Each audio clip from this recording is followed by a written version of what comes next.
Probably our first three groups there, so as I say, just congregate there. Simon will have to call you up and I'll start you on the line there. So our open males and females and our para-triathletes over to the start line. And, just listen for the call, guys, because it's Simon and we'll have to call the waves up and I'll get you started. So good luck to everyone, have fun out there today, and again, thank you for supporting the SunSmart Triathlon series at the City of Armadale Triathlon.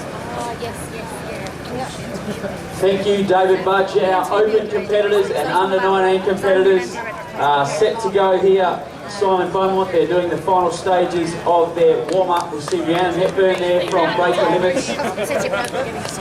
Fantastic junior stable there under the guidance of Stephen Gleeson. First across the line now, Enticer. And in regards to the duathlon competitors, we have Harry Young and Jason Lowe from Malaysia leading, with Alex McDougall there leading. The winners category, a bit of a sprint finish there for Arbuckle in the Enticer. Our top junior athletes. Hey, well done, mate. Stepping up here. A celebration down here with some of the parents too. It's you know, getting across the line first in an Enticer race is superb. Hey, we will today, folks, it is about the age groups, but we'll also talk about our elite field today. Nice to see Chris Lynn here, just wandering past us. Chris Lynn, the most senior of our competitors here today. Rhiannon Hepburn has taken out the Enticer. Brad's getting himself ready on the sound stage for some more interviews, I reckon. Folks, so we will set off the open and the junior guns in a moment. We've got a really strong field in the girls. We have Kirby Diaz, who's had some written races this summer. Olivia Smith, Alicia Wesley. Some of the guns in the women's category today, Rosie Farrell. And the boys today. Quite boring to stand out, but you're still going to go around the course. Louis Bray racing over today, Zeke Tinney. Brad Boy's brother Ryan Boy in the field as well. You're up on the sound stage there, brother. Yes, I've got Rhiannon Hepburn with me and the Break the Limits team everywhere this morning. How was it out there racing today?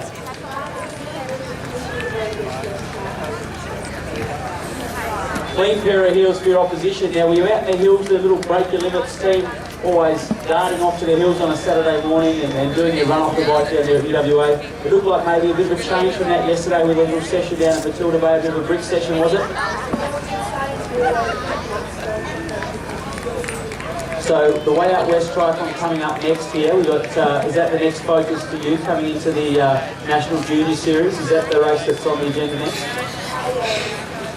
So give us a bit of an insight. A big group building there with Stevie Gleeson down at Break the Limits. Tommy Croyer obviously doing some good marketing to get some sponsors and so forth in as well. What does an average week look like for a young junior elite triathlete like yourself?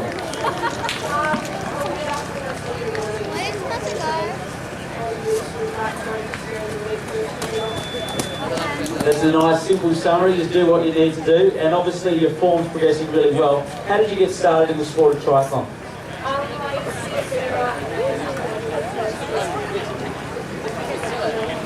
Fantastic. Our winner today and the star of the future, folks, Rhiannon Hepburn, and well done to her. She's progressing beautifully. She's our winner today, and we'll see her in action here in a few weeks' time.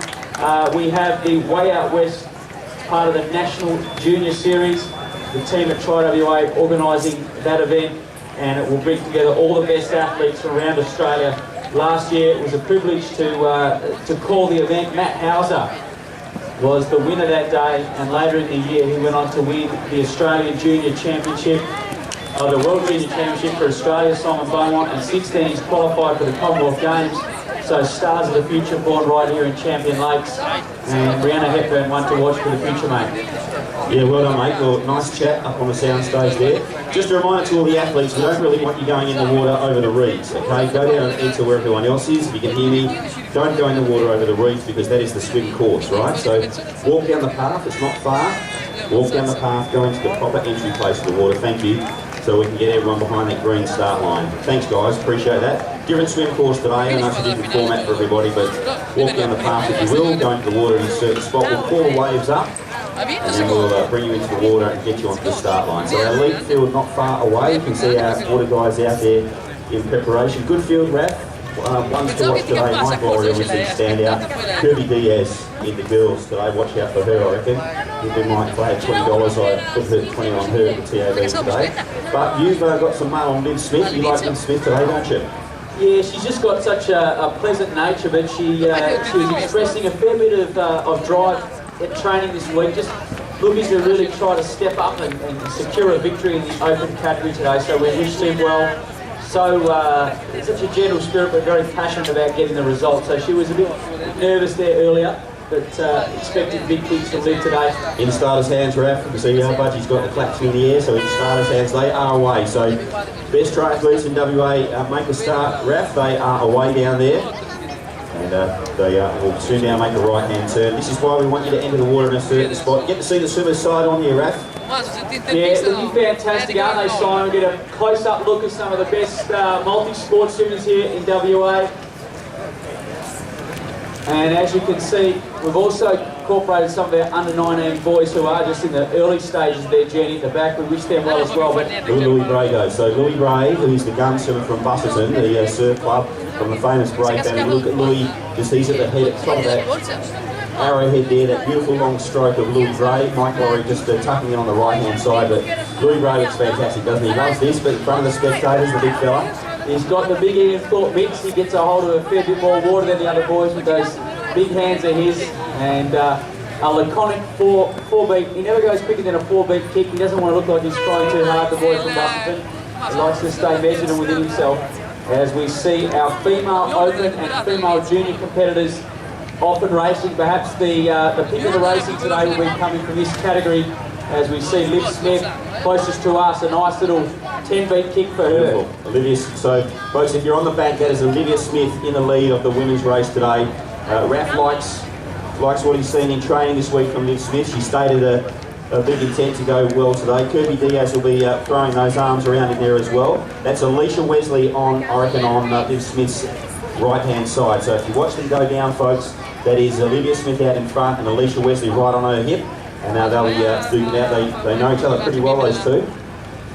But interesting, just chatting before with with Joanna Hepburn, the juniors. The West Australians just dominated the Australian Junior Championships a few weeks ago, mate. We had all 4 of our winners, Daniel Kempson in the junior youth category. We see the para-triathletes taking off as well. It's a quick succession this morning, isn't it? Followed up by the males 25 to 34 and 50 plus. And then we'll have we need all the red caps. We need all the red caps into the water. If you have a red cap, jumping into the water.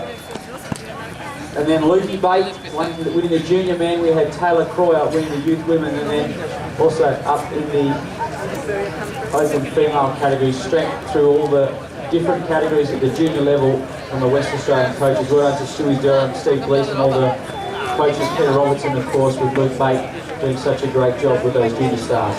So over on the far side of the course, we've mentioned what a great spectator event this is today in this pursuit course. This is a new swim, folks. We normally swim on the southern side of the building, but a new swim today. We have a new swim leader, I reckon, over there. I reckon that is Laurie's got himself out in front, and Louis Bray now finds himself in second. So I reckon that is Laurie with the black sleeves over there, Raph. As you see, the girls starting to spread out. At this stage, it looks like Alicia Wesley and Olivia Smith still out in front. High arm turn over there in the lead leading to the girls. I'll patch some of the back markers for the boys there. So the girls are about to turn around that far corner. You can see the tighter athletes out on the run leg there. And it's a great place to watch a triathlon. Looks like Mike Laurie just starting to stretch a bit of the lead. Got a body length there, Raph. Yeah, as he has such a nice, efficient stroke through the water. You see Louis Bray as well, very casual. And just the back of that tail end of that lead group, I can see Reese Harris. He's the boy from Mandurah in 4th place. I can't quite make out who's in 3rd.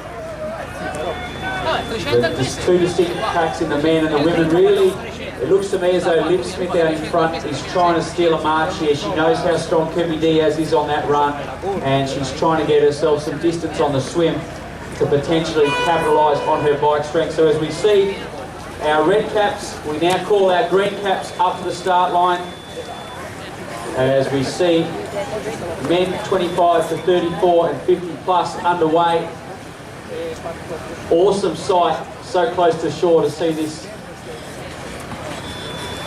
wave of age group stars take off. Simon Beaumont, dark green cap should be up next. All women 20 plus. Yeah, so look for Daryl Harris to dominate the 55 pluses in this particular category. So the old boys are in there. Just moving past us here on the bank, right where you and I are standing, Rap, in the fluoro yellow is Chris Lim. Now Chris Lim is 77, I reckon. And he's just going past us here in the fluoro yellow. One of our favourites.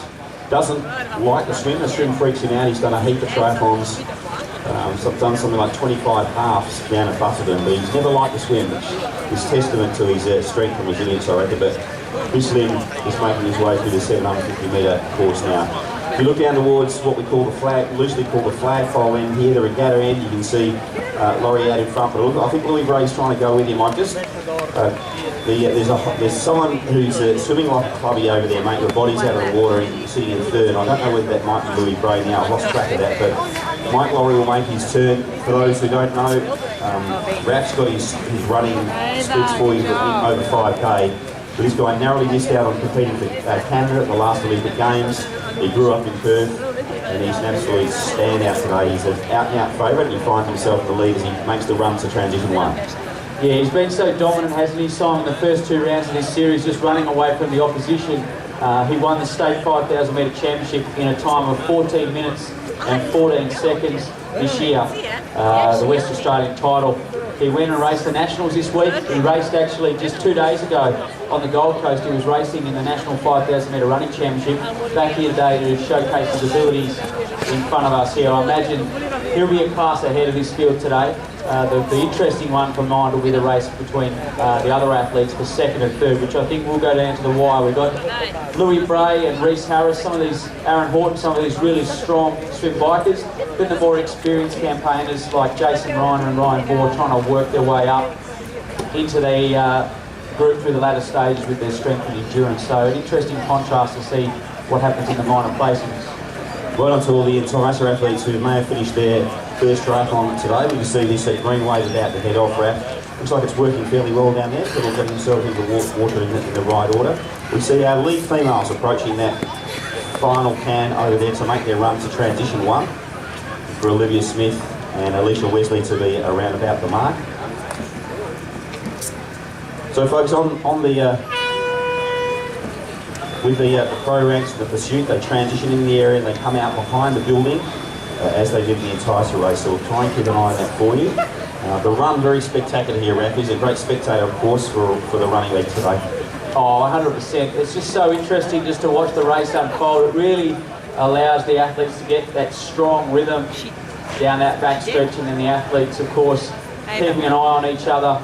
At the turnaround, the old eye-to-eye contact for the rivals. It'd be good to get a little fly-on-the-wall camera out there at the turnaround, getting the stares and the glares at the turnaround. As has always been the case in triathlon, a lot of the exciting stuff happens when no one's watching out there at the turnarounds. And yeah, a great run course, easy for us spectators to stay abreast of what's happening. And as we speak, we shouldn't be far away from seeing our leading duathletes back out onto their final 2K run. And Harry Young looking to steal a march on the Malaysian Jason Lowe. I knew it was you! And the women's category, Alex McDougall out in front. So plenty of action out on course, and it is a great space to watch and enjoy this beautiful sport of triathlon.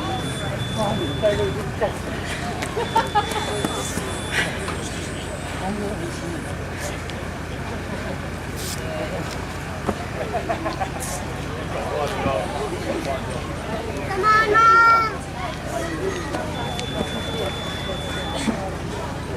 So let's make a big special mention to our friends at SunSmart. The UV index is 3 or above like it is today. Make sure we use all 5 ways to protect ourselves from skin cancer. We slip, slop, slap, sleep, seek and slide. By being SunSmart, we reduce the likelihood of getting skin cancer. More than 70,000 people are diagnosed with skin cancer every year, and 200 deaths are attributable to skin cancer. Treatment of skin cancer costs up around more than $50 million per year. So if we take these steps, it is largely preventable. So a simple and effective way to reduce your risk. So be SunSmart, and the temperature is starting to rise. Thanks, Ref. Just saw my mate Claire Scullin just finishing there from the Department of Sport and Rec. Our lead swimmers come into view down here, Ref, just standing over by the SunSmart swim exit. We'll keep an eye on getting those guys to the water in the correct order, but Mike Laurie has got himself about 10 metres, I reckon, down here, Raf. So we can see the boys, the handlers for the para-triathletes in place as well. Nice to see. And the first absolutely milk on conditions over here, Raf. Just looking how clear and glassy the water is.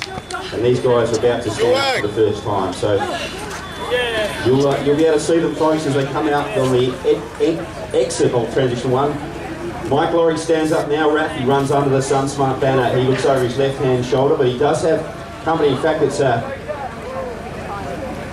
Thompson in second there, so good swims from Thompson. Thompson and Louis Bray in third. So Louis Bray looks over his right-hand shoulder. Mike Laurie has stolen the second half of his swim at leg today. Louis Bray comes into transition. Your man Harris stands up in fourth, so nice swim from Reese Harris from Mantra. Go Reese is the pull down here. White up as well. So top 5 in transition. Laurie is out of transition 1 and heading out on the road, folks. So if you're on the far side of the regatta centre, you'll see the boys coming out now. That is Mike Laurie, who's one of our standout favourites today. Shouldn't be heading from here. He'll be pretty calm when he Raf. He's a good racer, good competitor. There won't be too many dramas I wouldn't think out there for Mike Laurie. We'll just keep an eye on this little back market pack here. So some of the boys who've stepped up to race open today. So guys like Jason Ryan, some of the juniors as well. Zeke Tinley stands up now, so Zeke racing open today. Good on you, Zeke. Jason Ryan comes through now. Series winner last year, wasn't he, Raf? Always good to watch him. Mike Laurie's out on the bike.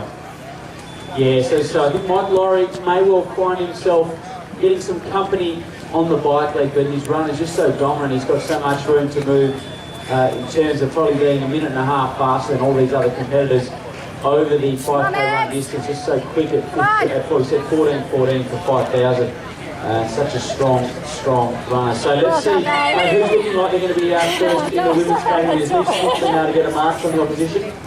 Well, I think they're about to make a turn now. In fact, Olivia Smith stands up now, Rap. Good call. Olivia Smith comes out. In fact, it's Alicia Wesley. Alicia Wesley stands up. That's a good swim from Alicia. Looks really fit today. Looks really strong, really fit. Little sneaky look over her left-hand shoulder, but Alicia Wesley has smashed that swim today. That's a great swim from her. She's got probably 10 seconds on Olivia Smith, who looks pretty driven as she comes through as well. Graves coming through as well. So the 3 girls, the 3 gun swimmers, that's a really good swim from Alicia Wesley. I know her dad's here today, Dale, and he'll be pretty happy with that. So she has so much promise, doesn't she, mate? She's got to make this bike count now, Alicia Wesley. Good swim, and gets herself out of the water in first. So I see Anthea Stacey's had a good swim too, so she's in 5th. Just keeping an eye on the girls as they come out of the water now. So this is the closing stages of the open female race. A good swim from Alicia Wesley. Olivia Smith in 2nd, Graves in 3rd. And we're looking now to see where Kirby Diaz is. Just keeping an eye on the water here. Raf, just stay with me for one more second if you will. A couple of the boys back now. Kirby Diaz comes out now. So that familiar running style. Just tell you what was noticeable, mate, is how quick Kirby Diaz gets herself into transition. All these little runs, hey, these little 20, 30 metre runs, that's Kirby Diaz's territory. She makes up a little bit of ground there. So at this stage, probably about a minute back on Alicia Wesley, I would think, or 50 seconds or so. And they're out on the road now, the girls. She's got some work to do, mate. It could be an interesting one there in the women's. I think Liv Smith is some strong pace at the front there with those swim and bike leaders. So Kirby Diaz all on her own there, mate, isolated, and she'll have some work to do today to try to make this contest hers. She's got, if she loses a little bit of time on the run, I think she's probably got 90 seconds, a bit like Mike Laurie advantage over all the other girls over 5,000. If she is slipping behind that 90 seconds, behind them on the bike, and they work well together, she may be running a race against time to catch the girls today. Yeah, good call. You know, I like how you do this when we see these guys out of the water. You're so attuned to the 750-25 format, how important the run leg is. These are still runners' races. When you maybe up the Hillary the bike ride, you see the bike ride come into play out with the wind and the hills and the technicalities. This is a reasonably technical course as well. You've got to know these corners, you've got to stay upright, you've got to know when to change gears. No wind today. We have seen, you know, the big hitters out here, Matty Burton and the strong bike riders, the Brent McSwains, make a bit of a mark. But this has been a running course here, no doubt about it. The running on the far side of the lake, dead flat. You do get to see competitors quite a bit, and you're right, the run all important today. So our leaders on the road, Mike Laurie is out on the bike course, the 20k bike course. We will see our leaders come through on the far side. In fact, I reckon that might be Louis Bray over there at the moment, mate. So you see Louis Bray go past, pumping the big disc in the gear on the far side of the course. So Louis Bray still in third at this time, I would think. Our leaders, you'll see Mike Laurie going past the power lines over there now. Still Laurie on the road. He'll build on that. I don't think he'll panic, will he, Raph? He'll just go keep his wits about him. Yeah, he won't panic, mate. He's a big, powerful boy. Very centred in his thoughts, and he'll work his way up. He's got such a good, basic, fundamental power for a flat bike course like this. It's interesting for spectators on a flat course like this on the bike. It literally is just how much power can you generate. So those big guys, the Brent McSwains, the Matt Burtons, once they get those big watts, weight doesn't have any role at all to play on the bike leg in a course like this. If you start to get the hills, the power to weight ratio starts to become more apparent. So this course just suits absolute raw power, and Louis Bray's a big man, and he's got a lot of power to offer those pedals out there on the bike course. So mate, if you had to make a call and you had to put your money on it, who's your male and female winner here today? Well, I think we both see, as you say, Mike Laurie very organised. I like Kirby Diaz because I know she's tapered for this, so I think she's a smoker. You know, sometimes these guys train through these things. The coaches have got an eye on a race that's 2 or 3 weeks away or whatever. Kirby's tapered for this and looked pretty tight before the start. Get back after the swim. It's always going to be a leash and Olivia down the road in the water, but I reckon I still like Kirby Diaz today. She's looks pretty fine. I know she's had a week off. So Smokey, also Jasmine Greaves. Such a strong little runner and progressing very quickly, so I think we'll wait and see, but I've got a feeling Kirby Diaz may not be our winner today. I'm not sure who of those other 3 will be the one to take her out, but I think she's going to have her work cut out today on her own on the bike course. The other girls, perhaps Liv Smith or Jasmine Greaves, my pick for today. Yeah, all right, mate, and no doubt Mike Laurie is in your thoughts as well. I want to see how Aaron Horton goes today. Sort of he's looked belied sort of nature. I think he looks like the lead singer in the band, but I think he's probably better sort of be the bass player. He's sort of sitting in the background. He's a sort of a quiet sort of guy, isn't he, Aaron Horton? Next way he heads off.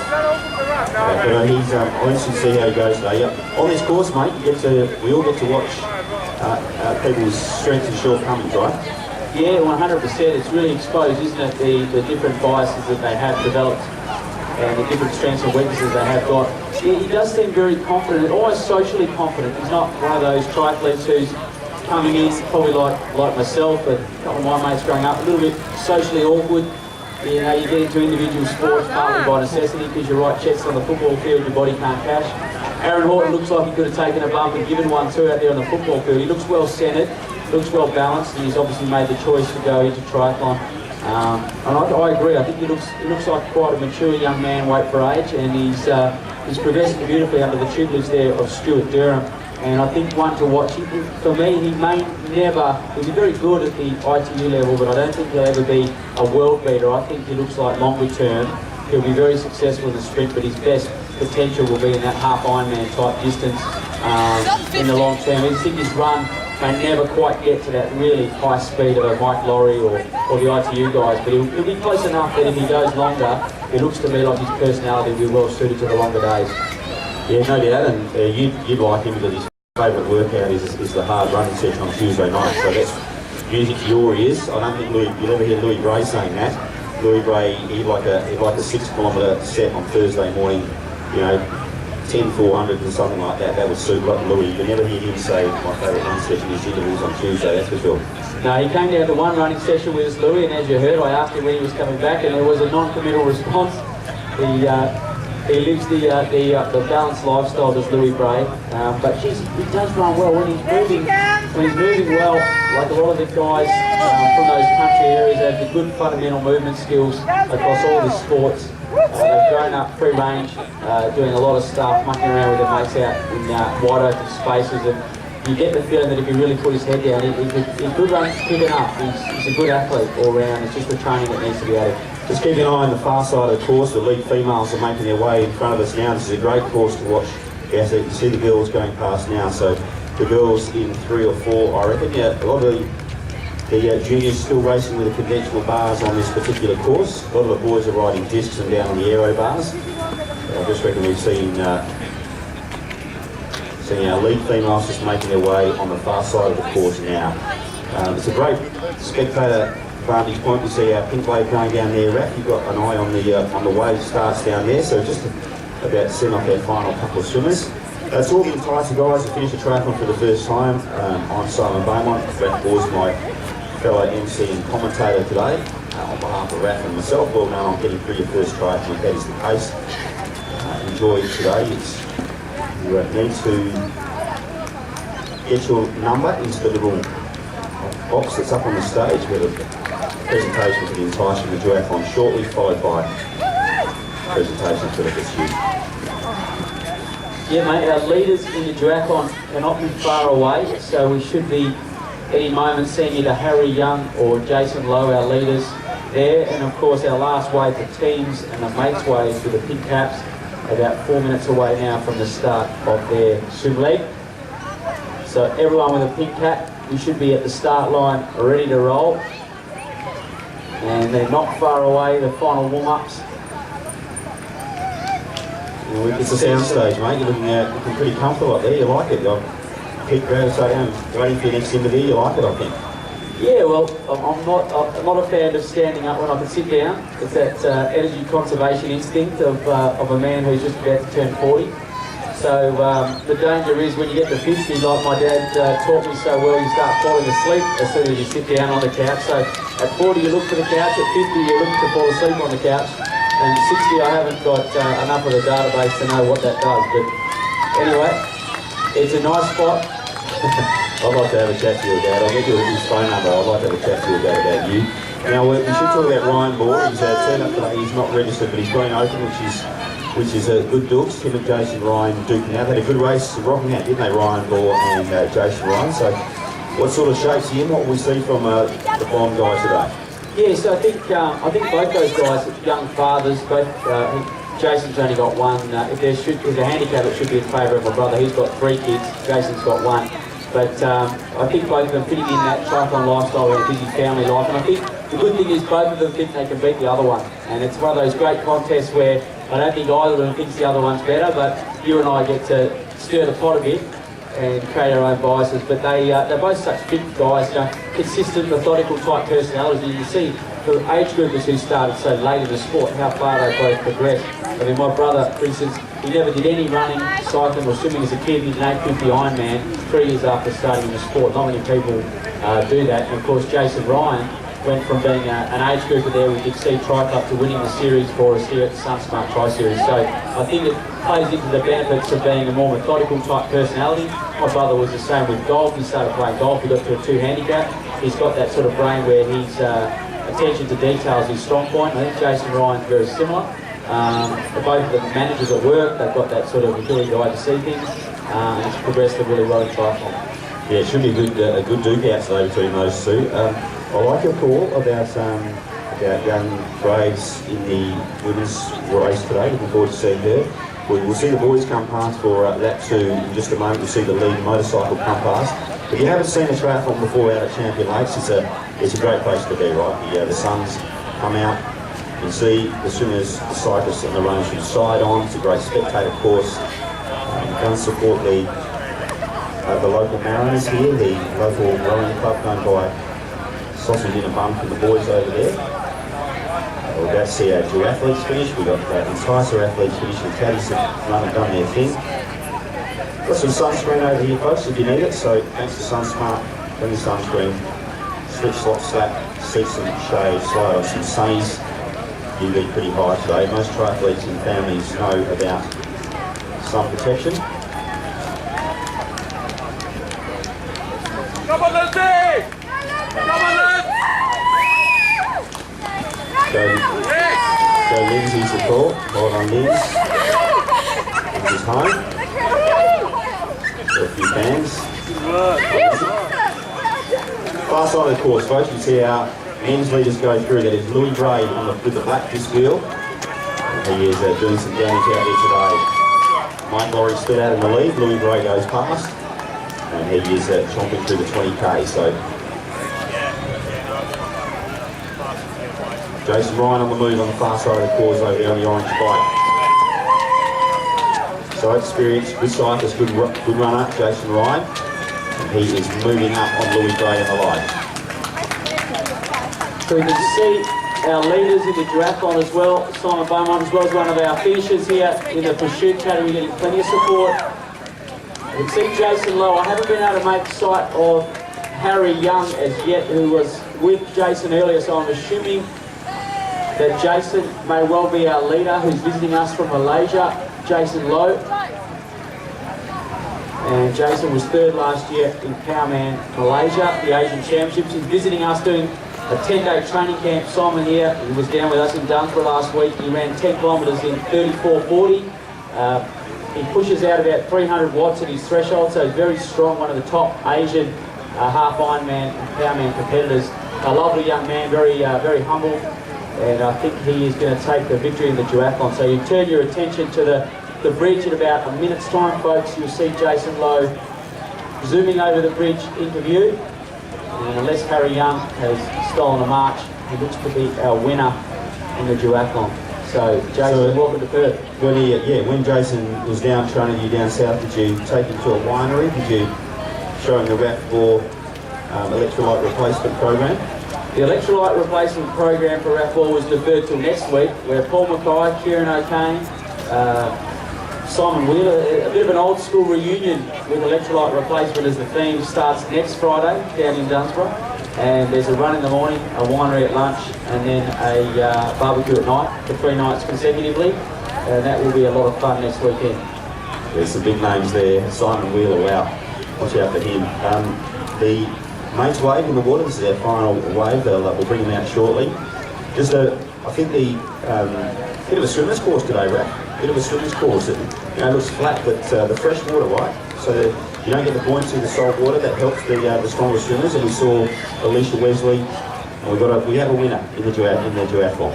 Yeah, well done to Jason Lowe there, folks. We'll grab him in a moment. We'll catch his breath. But Jason Lowe, our winner in the duathlon. You're certainly right, mate. Kirby Diaz, the gap was more than we would have expected, wasn't it? And through the field, just that lack of ability for people to find feet as easily as maybe in other races. Whether it's the depth of the field, as we see our mates wave and teams head off as well. Whether it be, mate, that it's just a lack of numbers that's caused that, a little bit less people on the course, or whether it be that different buoyancy level without the salt to give them that lift. So certainly I think it was more defining today, and the gap seemed bigger than I would have expected in the women's race in particular. I saw him out here a fair bit, Raph, slowly, like the long swims, the long jogs, and once your hands at the end of full extension of your stroke, that's about it. You can't see a lot here, because you can't see the bottom. So that works in favour of the swimmers, right? They understand their pace. They're not seeing stuff move past them like in the ocean. So that becomes a real time trial for the swimmers today, and that's why we've seen guys like Mike Laurie, Louis Gray, and these guys have good swims. So yeah, a bit of work to do for Kirby. I still like Kirby today. The Smokey, you know she's got so much potential as well. Another Smokey is Olivia Smith. So I know you're a big rap for her. She's been a brilliant competitor at junior level. I look forward to seeing how she goes today. But that's a big win for your man Lowe, isn't it? He's smashed that field. Yeah, we'll get Jason. Jason, come up on the stage, mate. We'll have a chat with Jason. He's visiting us from Malaysia. Western time up there in Malaysia. He's coming up the biggest multi-sport race, in fact, in Asia, mate. Powerman Malaysia this year. 4,500 competitors in Powerman Malaysia. Jason is going to come and join us. Jason, one of the top. You got to jump up here and jump on the sound stage, mate. So, Jason, mate, we've been working you pretty hard here in Perth, haven't we, mate? I've been down to Australia for the last 11 days, and I was training at having a training camp at Dunsborough, down south for a weekend. And another week after, followed by another week after, training with Officer and his runner squad. Training has been going very well, very hard, and I'm very happy to race. So mate, just in terms of Harry Young, who was with you on the the first run, and a very strong biker, what happened in terms of the racing? Didn't quite catch what happened on the bike leg there. Yeah, actually, after the first run, we were running back together, and he was, for the first of the time, he was leading the race, and after the second loop was tall, the second official was talking and then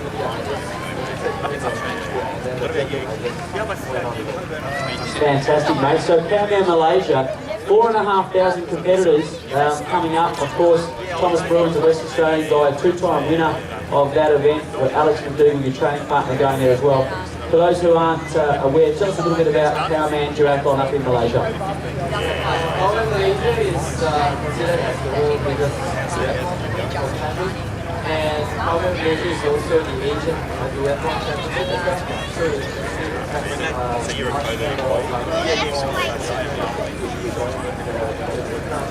and for this year, the course was going to be a class one platform. And yeah, looking at everyone to make it. So mate, the duathlon format, the SunSmart Triathlon Series, Dave Budge and his team, the most well-known and most highly regarded event organisers in Western Australia. What did you make of the course out there today? The course was nice and fast, smooth roads, nice weather, not windy at all. And yeah, it was a very nice environment to race, looking at the cyclists and the duathletes who were racing. Yeah, big page. Fantastic. There's Jason Lowe, folks. Well done to Jason, our winner in the duathlon today. Well done, mate. Great to have you in Perth. Thanks for supporting the event. And also, obviously, thanks to Tri Events for Jason, allowing Jason to race today. He did a bit of work with Dave and the team at registration yesterday, helping Briar. And great to have him adding his colour to the event here today, Simon Beaumont. Yeah, it's nice to have him here. Well-spoken, handsome bloke. You don't want to see those photos later on, I don't think.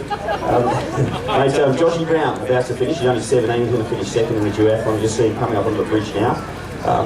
Just in terms of this finish, Raf, Coach Eye, you're running Coach Eye on this finish.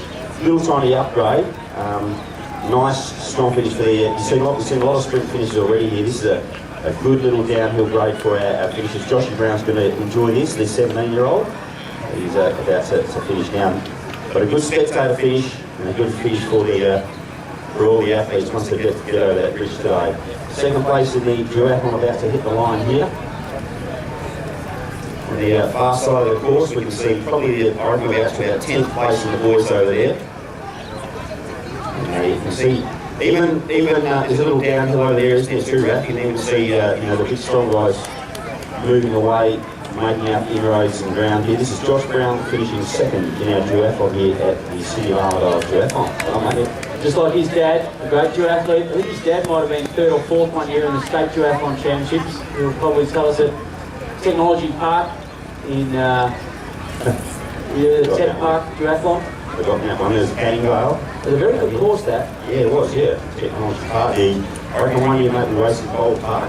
We had the state duathlon champs probably in about 1987, maybe in Bold Park. There was a big duathlon in Catani in 85, 86. I used to go down there and do that. It was hilly and windy.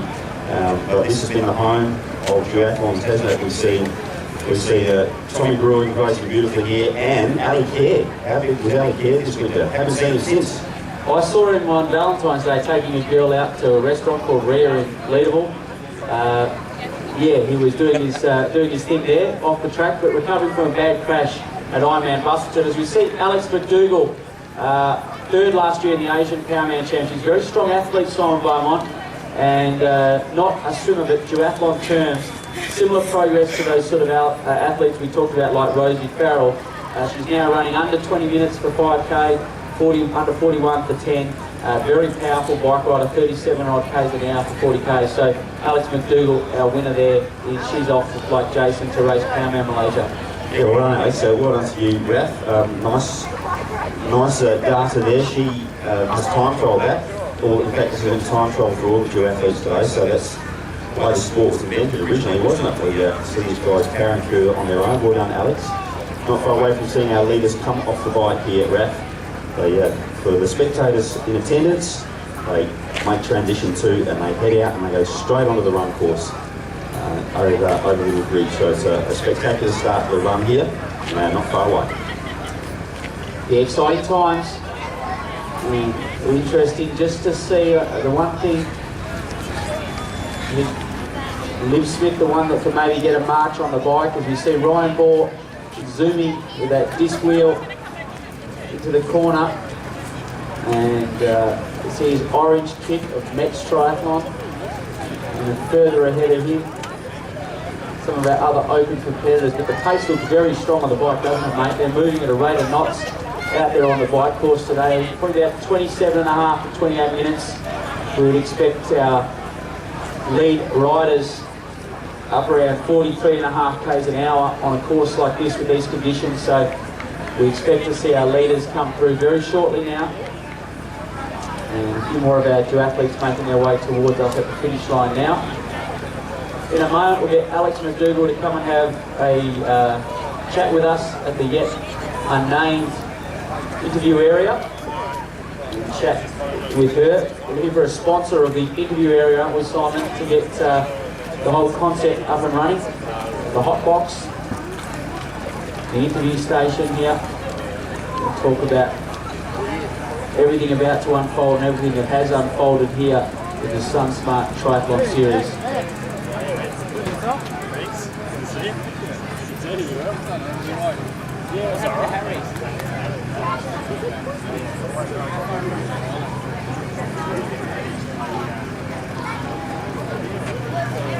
Now we return to the Dale Wesley soundstage. I'm just going to keep putting the sponsors' names out there, Raph, until someone picks it up, because that needs a little sign over there. Needs a little. We need to get you in a nice little white shirt, like the Adam Gilchrist pastel shirt.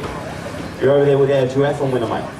Yep, I've got Alex McDougall, and Alex all heading in the right direction towards Armadale, Malaysia. Good win today. Yeah, I've been playing totally hills yesterday with help, but it's wrong, which is kind of what I want for Armadale. So the first run led 19 minutes 40 seconds. It looked like you were sub 4 minute pace. Good sort of pace out there on the first run. And then how was it out there on the rest of the race on the bike and the second run?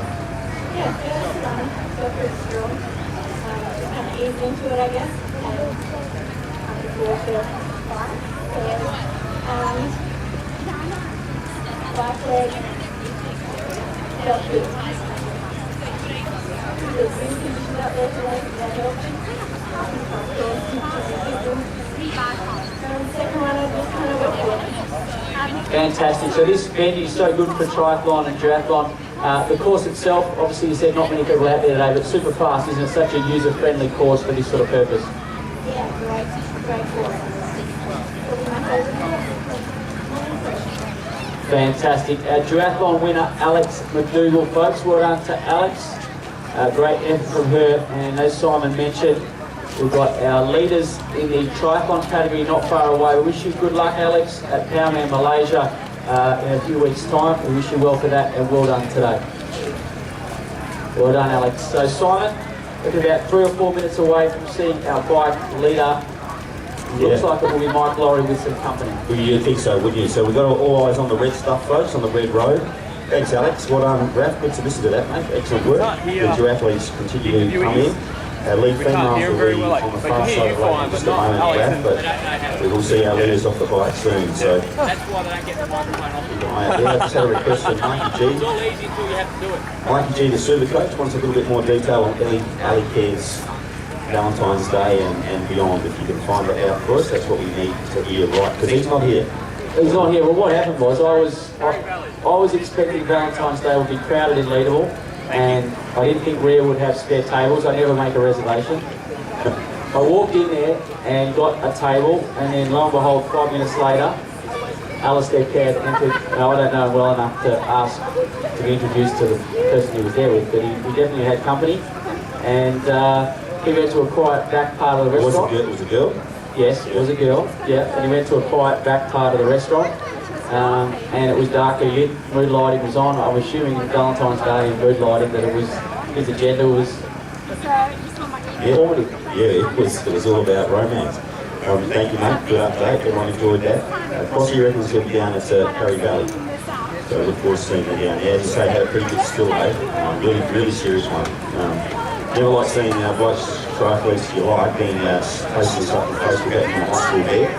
Instead of his sheer dramas over the journey how he cared. So talented. Great bloke. We love seeing racing. We miss him at the after race parties as much as anything, I think. All eyes on the red stuff, folks. All eyes on the road here at Champion Lakes. This is the city Armadale Triathlon. Not far away from our concise presentations. Make sure you've got the little ticket in the box up there on our stage.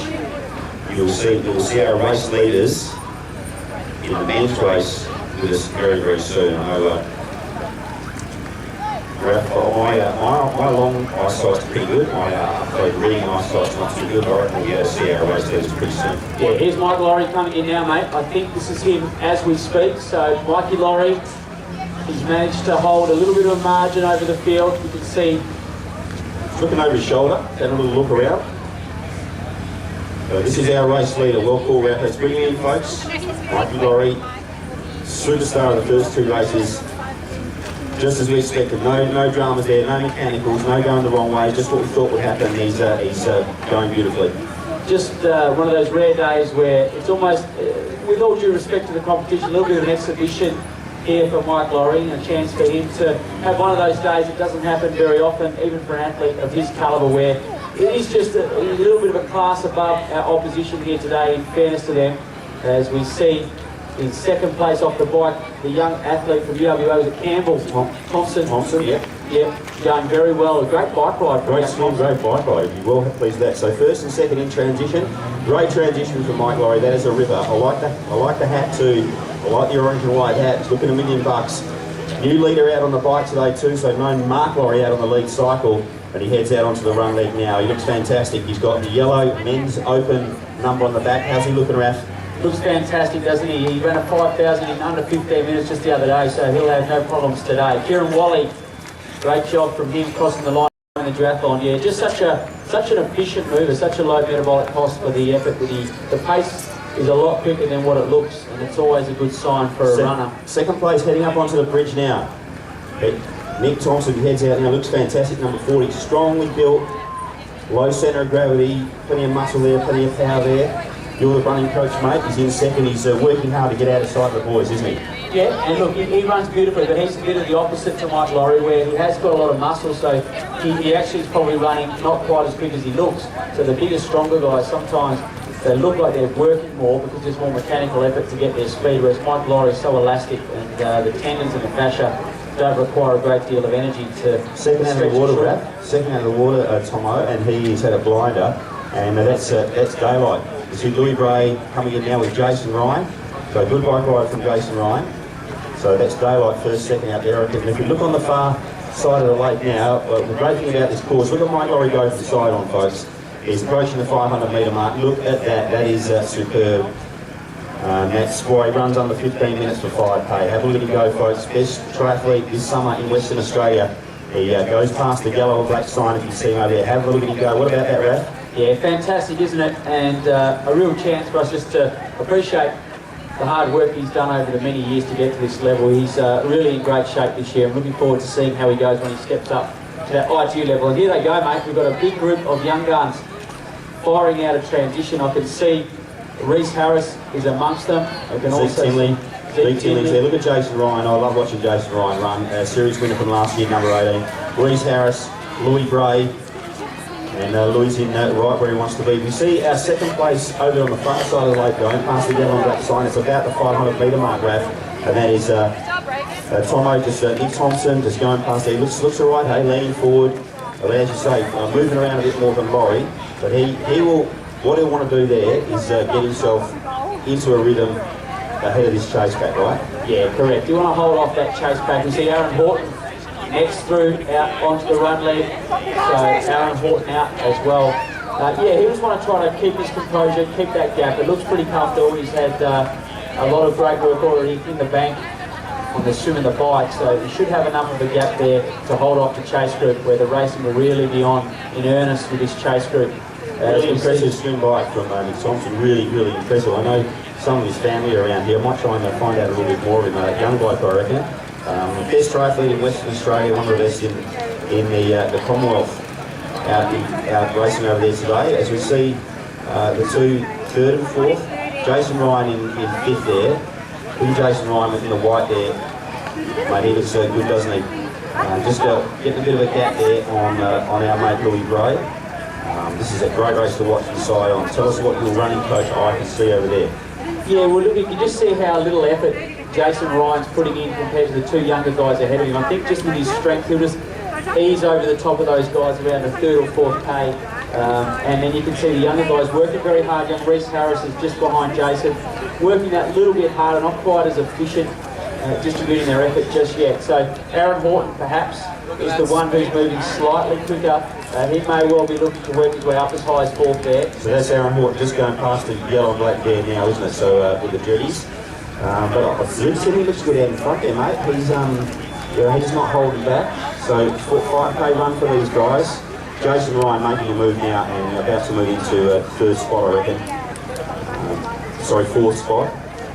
Zed Tinney looking very strong as well, and he's having a red hot crack. Louis Bray swam well today, came to the water in third. You know, gotta love the big guys, don't you? Who just the big swimmers, big bike riders. I love how Louis Bray's gone into open this year. He'll be enjoying that in his own masochistic way. So a leader on the road, Mark Laurie, well and truly streaking the field down there. All the years in West Australian triathlon, Simon. Thanks, Doug.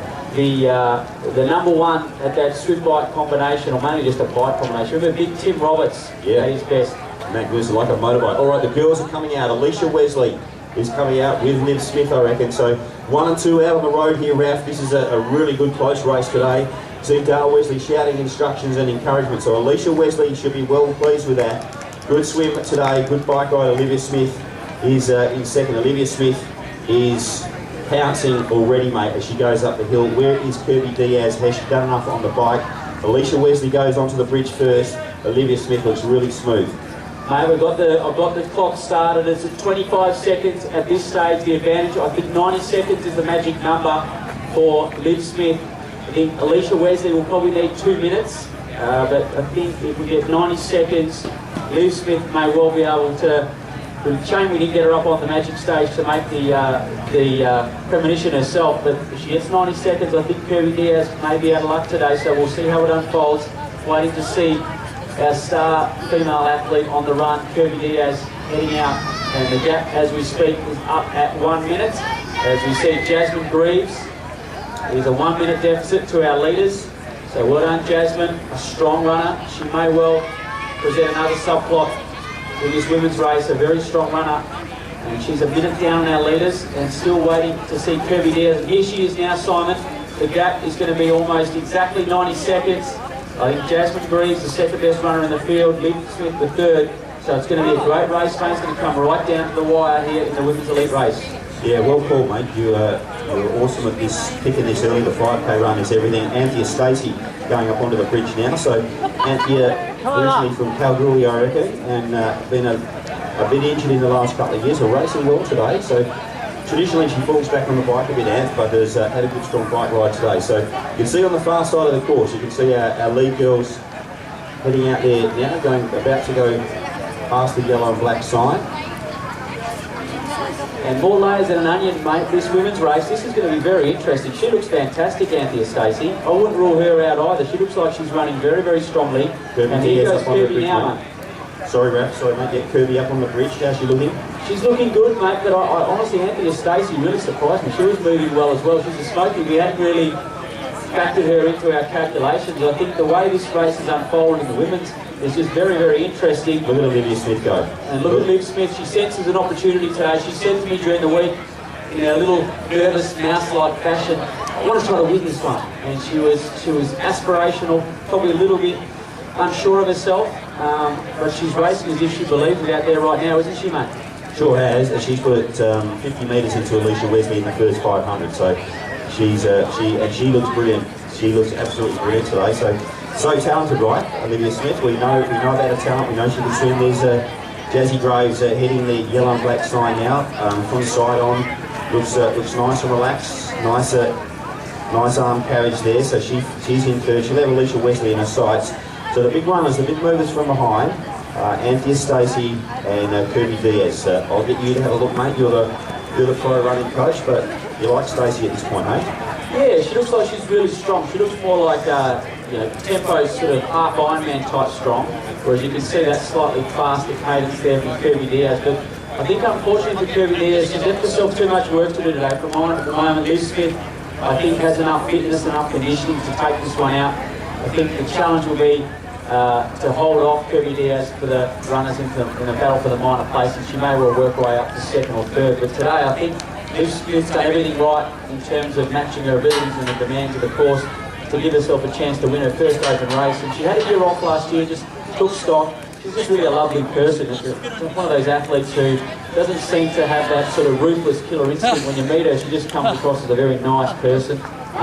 But she's got that inner drive, the Loretta Wesley type drive where... Well, yeah, I think swimmers often have it, hey, right? Swimmers train hard. They might be easy going. If you look on the far side of the course, folks, that is Kirby Diaz, probably just sort of happen to place it for you. She has had some podium finishes in her first couple of races. She just popped out to pass one of the other athletes out there. But Kirby Diaz is running pretty strongly, but all worked out. Back to how competitive swimmers are. You know, anybody who can swim well and go through that amount of anguish and pain and training usually is a good competitor, right? Yeah, well, they have to wake up to a 5 o'clock alarm or earlier every day since they're young. So it is training them in that process of just taking the mind out of it and just getting working the body. So they are very good in that regard. But Kirby Diaz looks to me as though there's a little bit of fear in speaking to Steve Gleason after the race if something doesn't happen here on this run leg. There's a bit of intent there. She's starting to find her rhythm, and she's going to try to tear her way through this field. I think she would have come in here expecting that, looking at the start list, she would have been the favourite, in fairness. And I think that what she's trying to do now is give herself a chance to still make that come to fruition. So out there on the run there, Liz Smith all out in front with everything to gain at the moment and chasing hard. A plethora of top young female athletes. We saw Alicia Wesley, Jasmine Greaves. We also saw Anthea Stacey showing herself to be in great form, and then at the back flanking her way through the field, Kirby Diaz.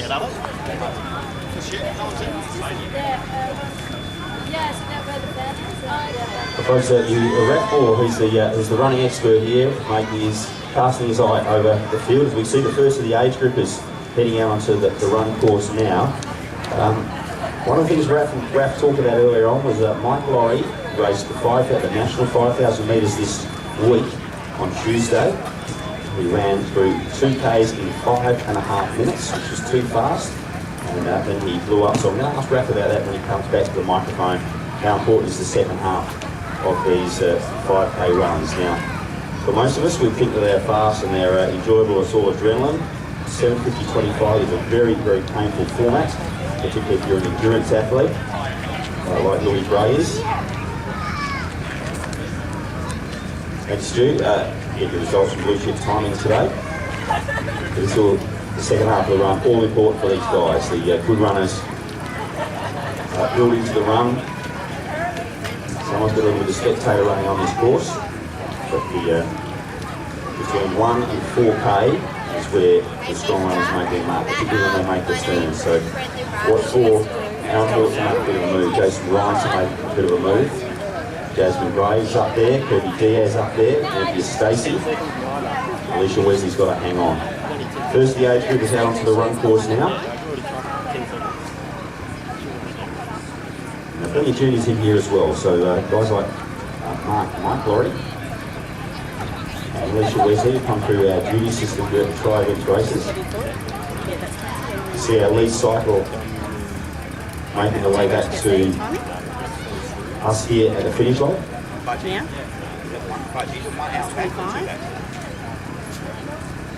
Just confirming with race director Fudge that it's a one-lap course out and back.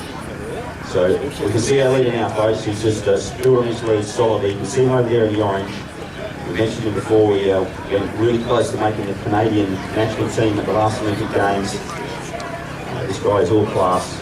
been magnificent in the first 2 races of the Triad season. But we have the second half of the 5K, super important, and no drama for Mike Laurie's standout swim cycle run exponent in this field. But just if you look at it on the far side, just take us through what you can see over there. This guy's class is a gun. Yeah, so when you're watching someone run a 5,000 metres, and I'll be honest, Simon, I have never seen a runner here at Champion Lakes run faster than what we're seeing Mike Laurie run now. But having said that, the state 5,000 metre record is 13:59, Ray Boyd, and Mike Laurie ran 14:14, so he's not far off being the fastest West Australian runner we've ever had. What you're looking at is the cadence, so the number of strides per minute increases the amount of elastic energy that's being used. So if you imagine a sprint, it doesn't use a lot of energy. Most runners look very mechanical, so they're not using that elastic energy. And so the back half of the run, the more higher your cadence is, the less energy you're using to generate that speed.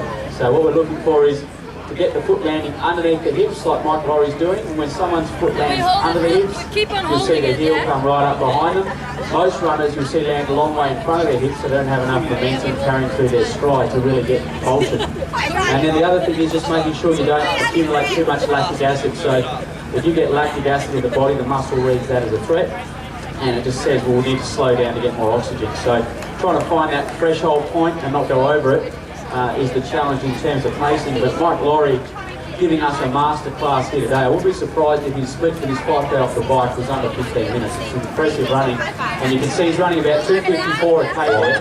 Yeah, he's flying, Raph. He's dead set flying. Yeah, I would say he's running 2:54, 2:55 a K, which on a road race after you've swum and rode is very, very quick indeed. Let's get behind him, ladies and gentlemen. Come down to the finish line and cheer in this star, Mike Laurie.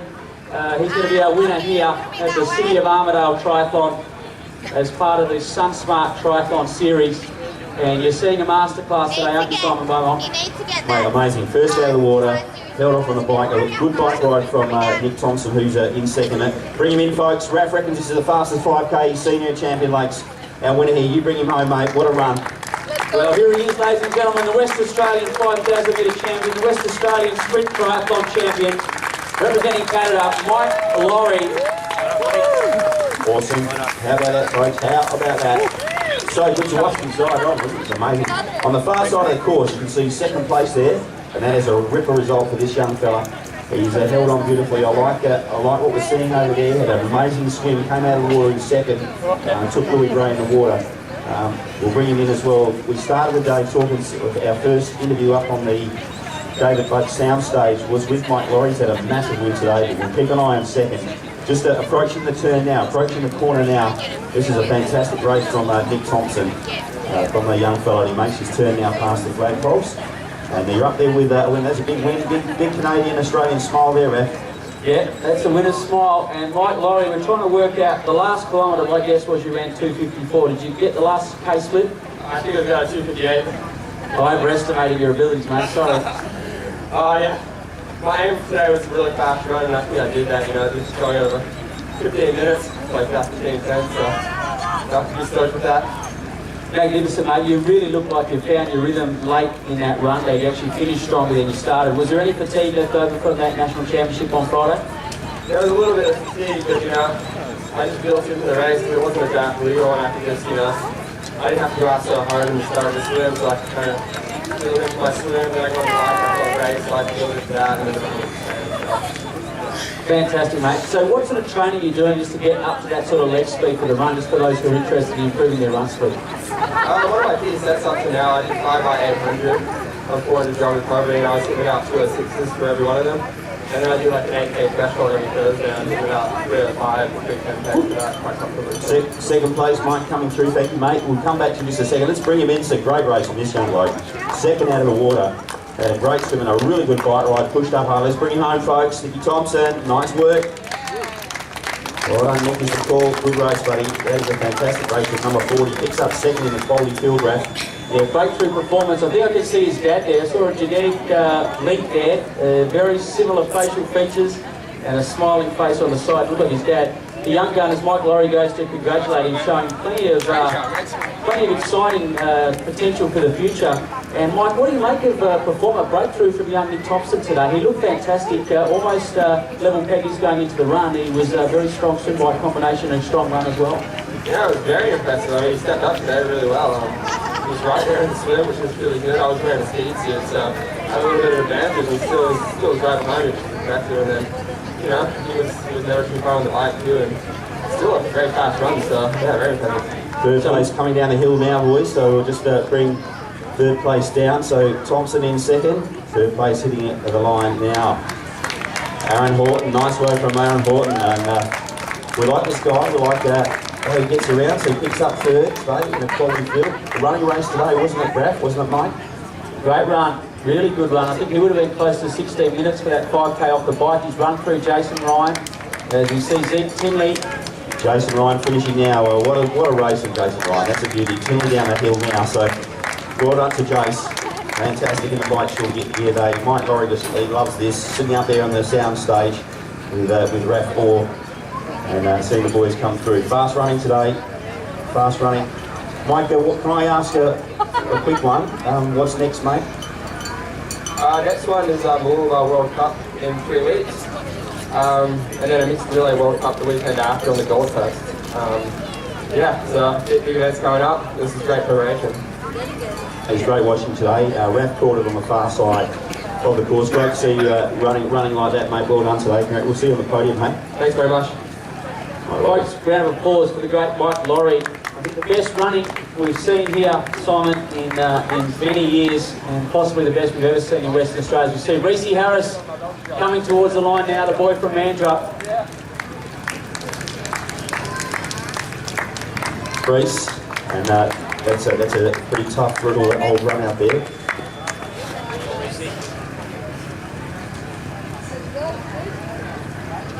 Yeah, well, some depth, mate. Even though we looked at the start list earlier in the week and thought that maybe some new faces would have to emerge, they presented us with a great contest, and as we turn our attention to the other side of the lake, the big question is how is the women's race unfolding? And as we look back, we can only see at the moment, or for the moment, Ryan Bohr and Louis Bray, some of our leading men, making their way towards us as we see Adam White making his way towards the finish line. Well done, Adam. Good result from this young gun from the Eclipse Performance Centre. Yeah, well done, Adam White. Well called. Runners are making their way here today. It's a runners race, isn't it? We'll keep an eye out, folks. The entire presentation not far away. We'll bring our top 3 girls through. Nick Thompson is 17, Raf, so he's only 17. Just training with Grant Landers a little bit at UWA, and still looking to find his way in the triathlon world. And that's a ripper race for him today. He looked full of intent, full of purpose. Looked like he belonged, didn't he? Mate, the women's race is getting very, very interesting. I can see Liv Smith has got someone pressing down on her at a 50 to 60 metre gap. And I can't quite make out if it's Kirby Diaz or if it's Jasmine Greaves. But if you turn our attention to the other side of the lake, we can see Liv Smith for the moment still leading in the women's category, and some hot pursuit behind her. 500 metre mark is the yellow and black sign, Raf, so 500 metres the yellow and black sign. And it was Jasmine Greaves, Simon, who is pressing up hard as we see Ryan Bohr across the line. So it is Smith and Reeves. Most handsome of the Bohr brothers.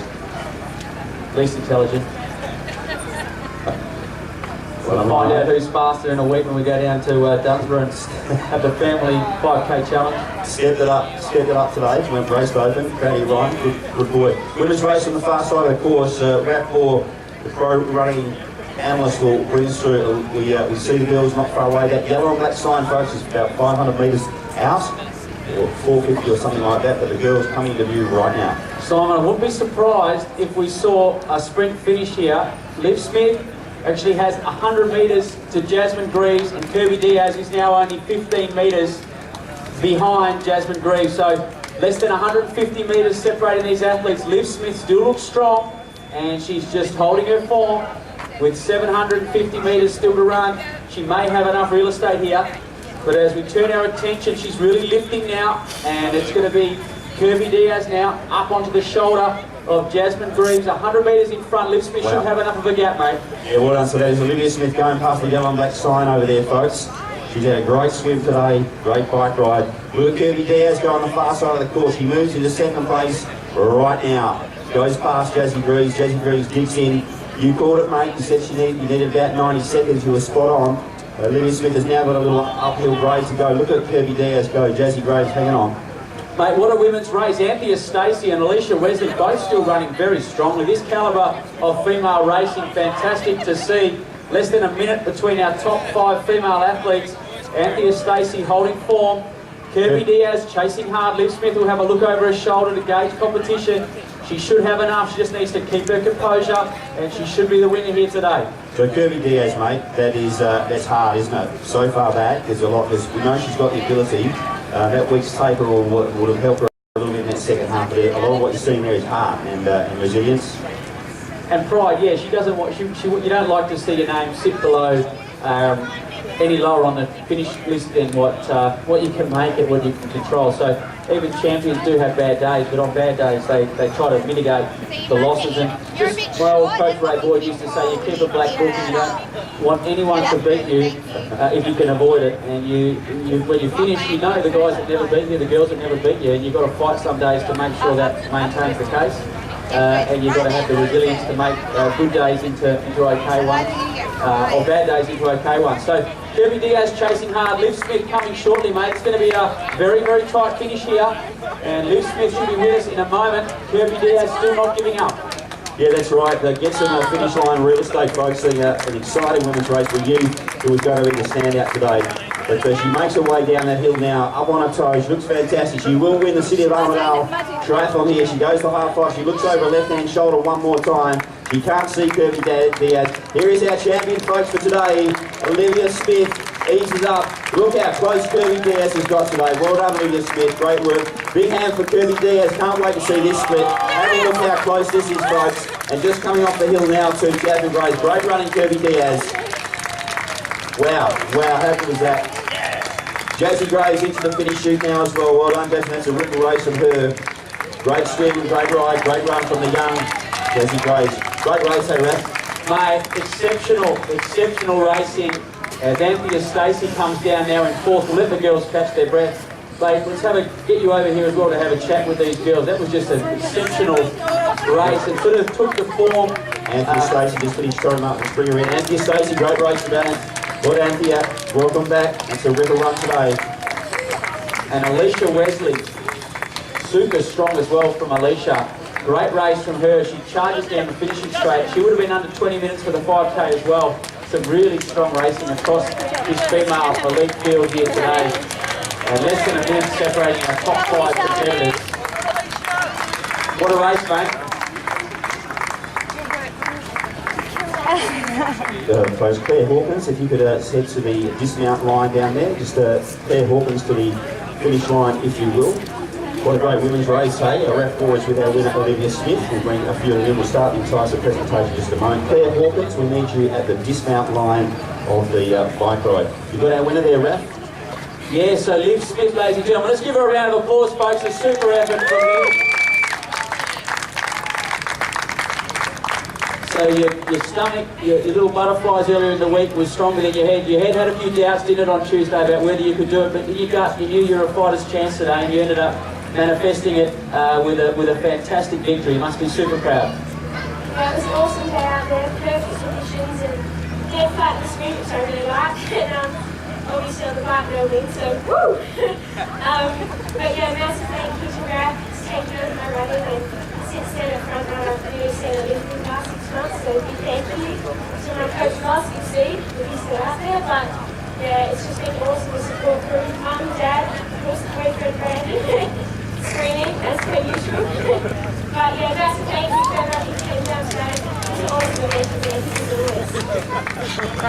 So well done to Liv. So Liv, out there on the course today, obviously it was just, it was such a layered race. There were so many different contexts taking place. Jasmine Greaves was in the middle between you and Kirby. How did you make sense of it all out there, or what was your mindset going into that run when you took stock of how everything was taking place out on course? I think I kind of, when I run, have to just forget everything that's happened before.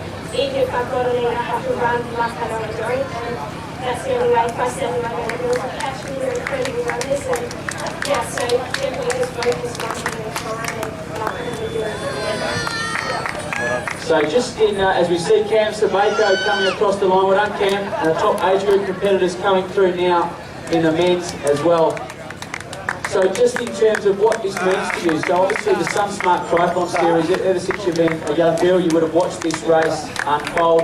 Your first victory in the SunSmart Triathlon Series, how important is this series to you as a young triathlete? What does it mean to be a winner of one of the rounds here today at Champion Lakes?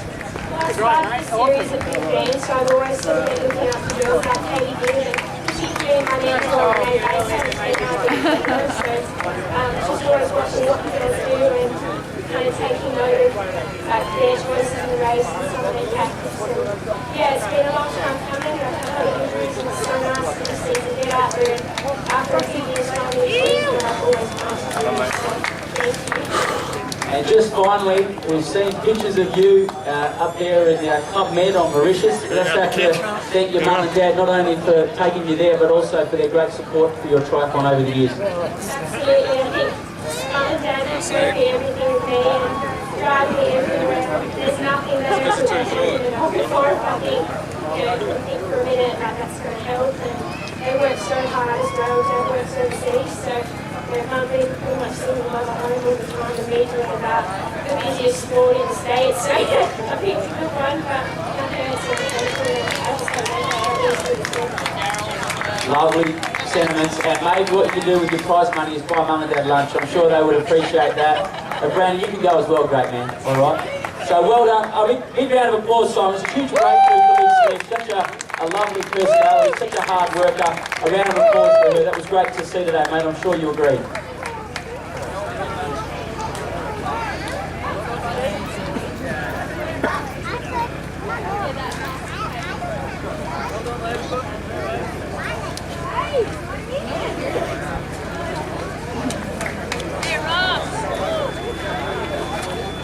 Well done.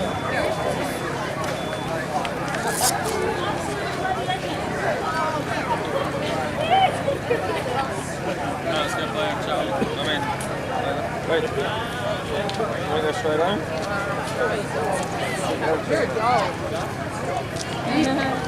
Good race, good women's race. We're just catching our breath. I just want to say I think Alicia Wesley had a brilliant race today.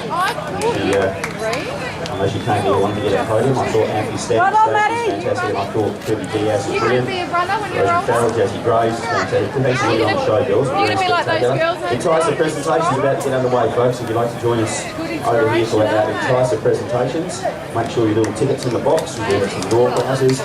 Enticer presentations in about 60 seconds time. Thanks a lot. Daddy's doing anything? Oh, he must be really strong.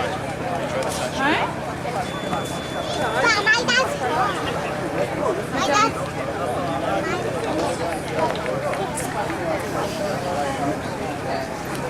Folks, it's nice a presentation. We're going to get underway now. I'd like to invite Manu from Right Advice to help us do our presentations today. Thank you, Manu. If you haven't got your little snippet in your box, come and join us up here. Folks, go and see the guys from Right Advice in the city. I go in there all the time. They're great guys, look after you, great mechanics, great technicians, Well great prices. done, great job. Supporters of us here, and they She's an amazing have the motorbike at the end of the season. So, thanks to the City of Armadale for having us. We're now going into our presentations for the Enticer race. And Manu will cuddle people and shake hands and do all that stuff. I hope you hear me okay, folks. Rap, button if you need to. You can see something spectacular. There's a female 12 to 13 in the Enticer today, and these guys will be the Kirby Diaz and the Olivia Smiths of the future. This is where it all starts. Third place in the girls, Maisie Redden. Second place, Indy Arbuckle. And first over the line today, she was fantastic, with Brianna Hepburn. Well done, Brianna. Give the girls a big cheer. Three girls with big futures. I'm not making it up. This is where the guys, the top half of the guys we saw across the line today started with the races today. Well done, Brianna. Congratulations. Wins the 12 to 13, the first across the line today. Well done, girls. Congratulations. In the 12 to 13s, boys, third place was... In third place was Michael Baker. The second place was Fraser Biveway, and our winner today was Tom Trapini. Well done, you guys. Not to go. Was he alright? his bike. Like he didn't just get up, he actually had to come. Well done, guys. Yeah, it was awful. Nice little fresh cap here today. And all the children up there were Paparazzi. Well done, Thomas. Nice ball, I mate. just saw him, he's coming around. 14 to 15s in the females. In third place, Ava Harris. Second place, Ian McBroom. And our winner today is Tyler Shima. Well done, everybody. Stay away from those. It's 10 minutes past 9. Well, they need I'm watching more. there's some here. Come get So it's a series, folks, for new triathletes, juniors, who would like to start. What was his time last time? What did he want to be? What did he want to be? I thought it was a minute. I thought it was 1:15. Well done. Well done, Tyler. Great job. Tyler's our winner here. Where's my jersey? Here he comes. Tyler and Ian, well done, girls. Well done, parents. 14 to 15s, boys. Third place, Darcy Horland. Second place, Daniel. Go, Cam! And our winner today was Dean Sanders. Well done, Dino. Well done, Cameron. Woohoo! Great job, Cameron. Well, fellas, hop up. Awesome. Thanks, Manu.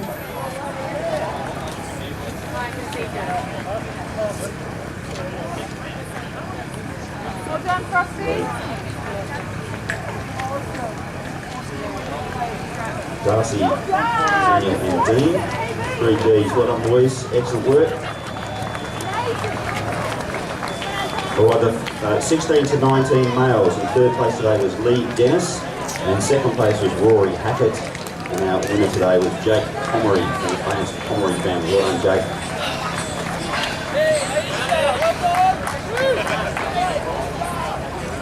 Well done, fellas. Well done, Jake.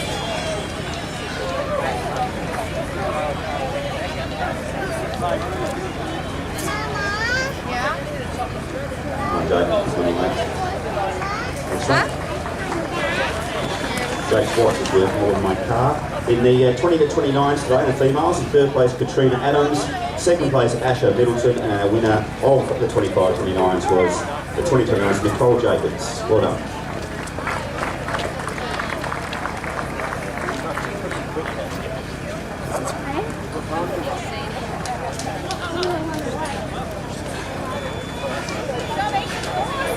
Thanks, Manu. Well done, Nicole. Congratulations. Good cheer for the girls, the 2029s. The third in the boys, in third place Dylan Young, second place Luca Caligaro, and our winner today Dougal Hansen. Well done, you guys.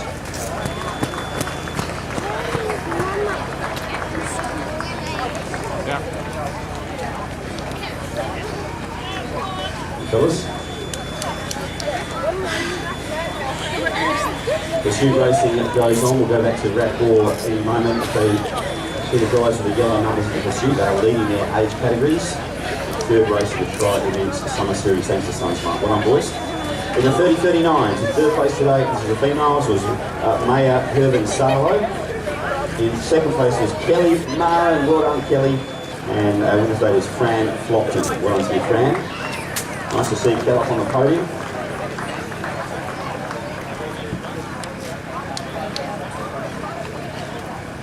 Well done, Kel.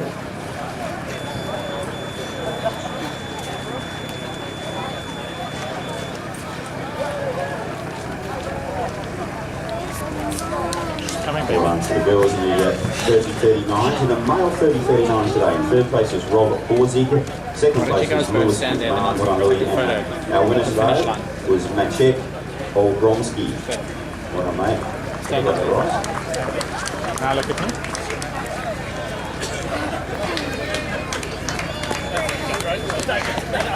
Well done, mate. Congratulations.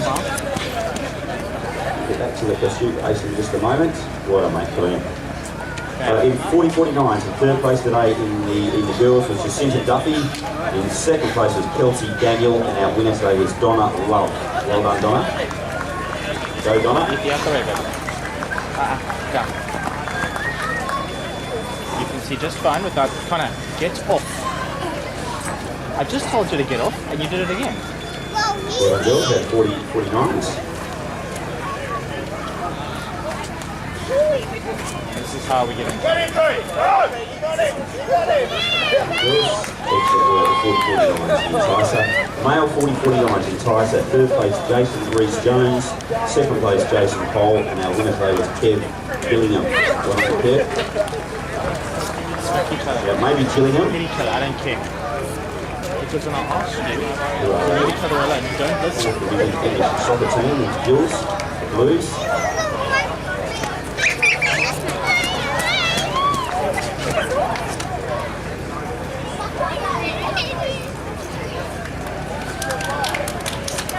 Well done, Kev. All up on the podium, mate. Kev, my dad was born in Gillingham. True story. There you go. Well done, guys. 40-49s and the 50-59 females. In third place, Karen McPherson. Well done, Kaz. Second place, Karen Adams. And our winner today, Karen Alford. This is the first time in the history of the Tri-Event Series that 3 Karens have been on the podium simultaneously. The Triathlon Festival of the Karen.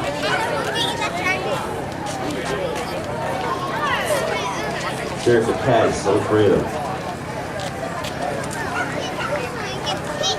What about that, Raph? 3 Kazs on the one podium. First Adams North, well done, guys. The 50-59 boys today, enticer. Third place, Robert Fuller. Second place, John Waterfield. And our winner was Robert Lyons. Well done, fellas. 2 Robs.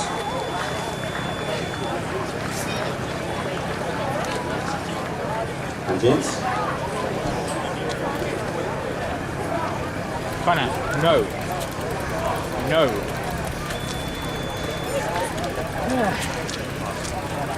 Rob, John and Rob, well done. Robbie Lyons, our winner today. And big mate, well done. The 60-69s, one of their favourites. Our winner today was Karen Smith. Well done, Kaz. Big hand to Kaz. 4 Karens in a row on the podium. Well done, Karen. Folks, big hand for Karen Smith if you will. Thank you, Karen. Well done. Most senior female in the enticer today. The 60-69 blokes. In second place was Rupert Smith, and our winner was Philip Ashton. Let's hear it for the boys.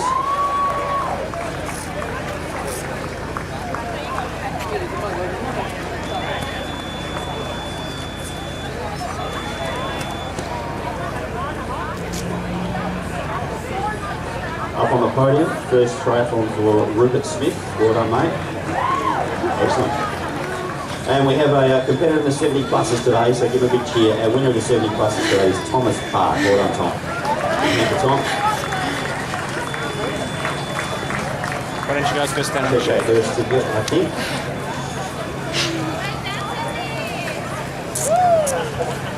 Tom Park, everyone. Oldest competitor in the enticer race today. What a leg. Doesn't get any better than that. We have some spot prizes. Thanks, Brian. Thanks, Millie. You're going to draw these out for us. We'll bring the little box up here. Hang around. Got some spot prizes for the enticer. Got some stuff from Tonelli and some little Tri-Event SunSmart kits. Between 650 and 800. Make sure you sun protect your face. Pretty hot out here today, hey? 714. And then you'll get the smack. 714, are you here? 714. Going once, this is for a Tri-Event Triathlon kit worth $19 million Australian. It's unreal. 752.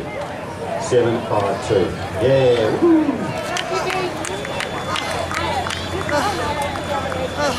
Well done, congratulations. We have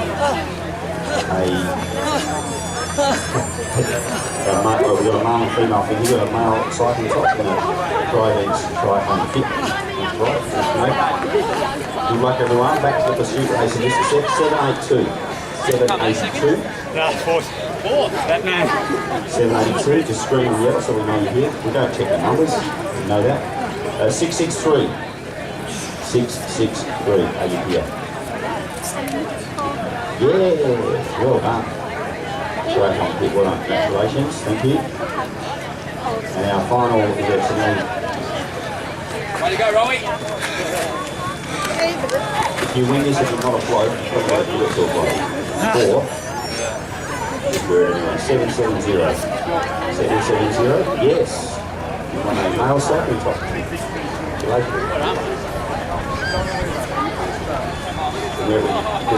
Wear it with your Perth Glory hat.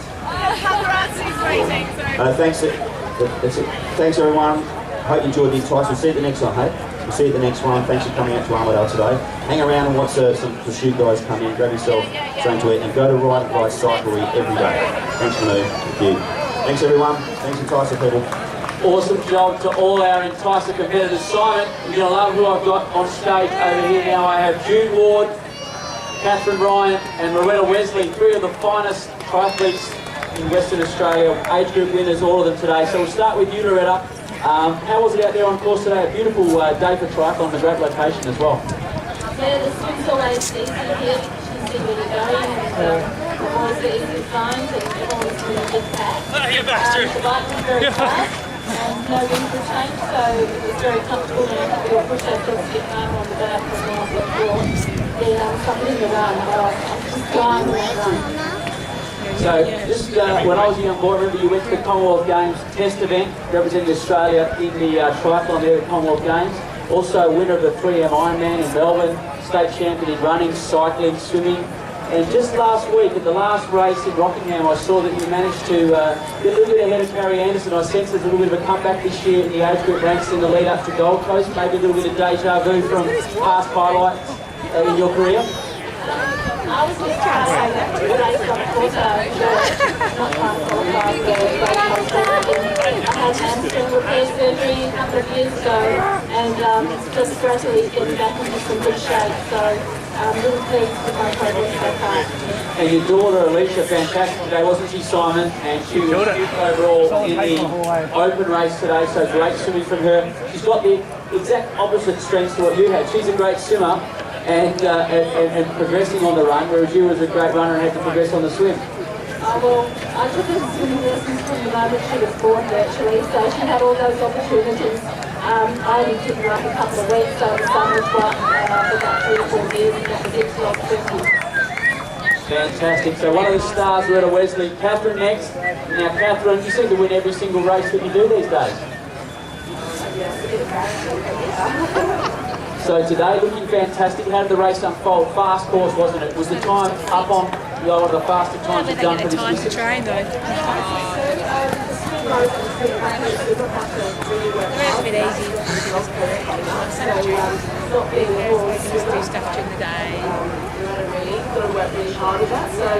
And the bike was really fast, so as Loretta said, we will push ourselves a bit on the bike because the opportunities there sometimes. So I managed to hold out on the run, which was good. So No, that's okay. No problems anytime. So we've talked a bit, Simon and I, about the swim. It seemed a bit long today, a bit more defining in the course. What was the swim like? Did it play a bit longer than what it looked? Did it play a little bit more into the race today, or was it just sort of like a normal day at the office? normal day at the office. They're always long for me. Well done, Catherine, under our age group winners, 45-49, and June Ward, a former winner of the Hawaiian Ironman, winning your category as well. What did you think out there today? You're coming back into some good form after some injuries as well?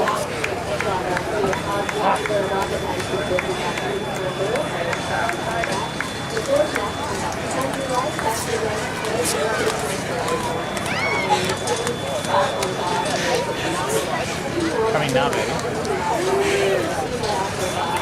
I think you're going to congratulate you and say well done. Very determined. Now, this hamstring surgery, give us a little bit of it. What do you think caused it? And what did you do to manage it? And what advice would you give people to try to prevent that problem? Because obviously, if both of you have had that problem, it's probably to do with the demands of the triathlon training. Anything you would have done differently, and what have you done to fix it?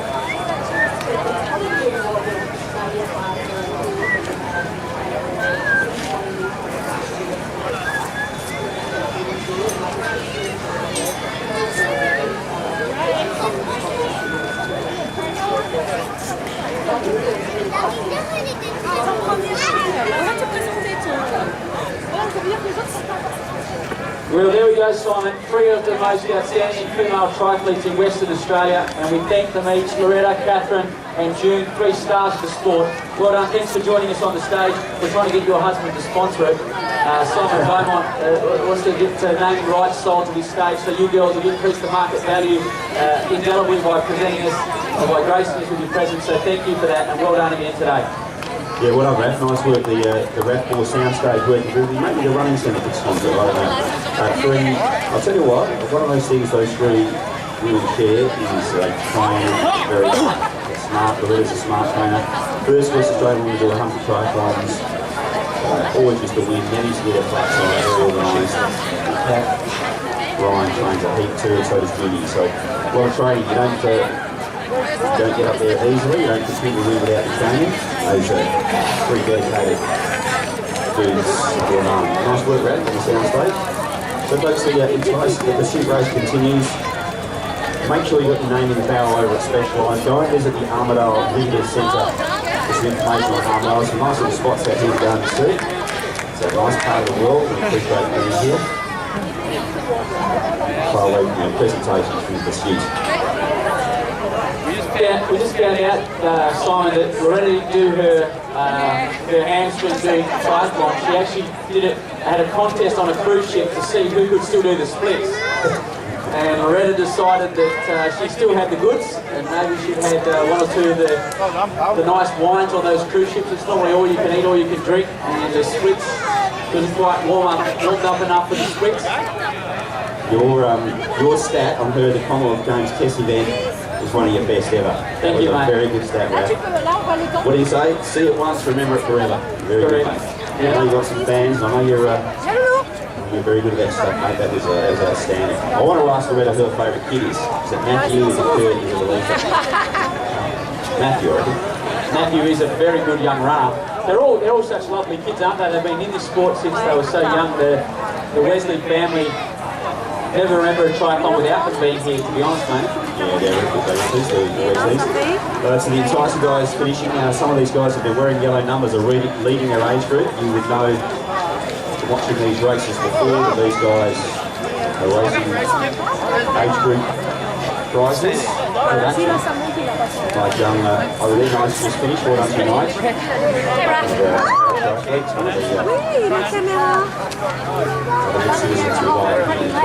Grab yourself a tomato yo, grab yourself some triathletes fruit.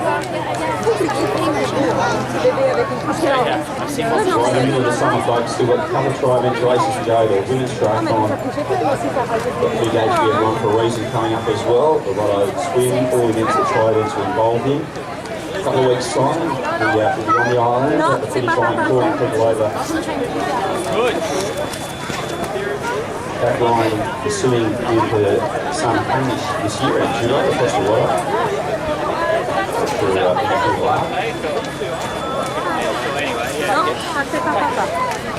Not reasonably good start.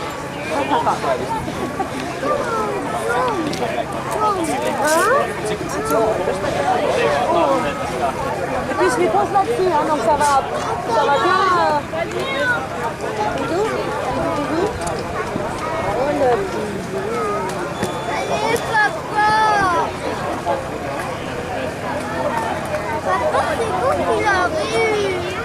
après Guillaume, à mon avis. C'est quand qu'il arrive, Guillaume? Bah, je sais pas, je te dirais. On se reconnaît. Non, ça c'est pas papa.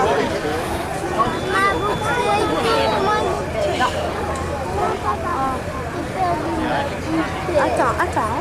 On va demander à quelqu'un de la ramasser.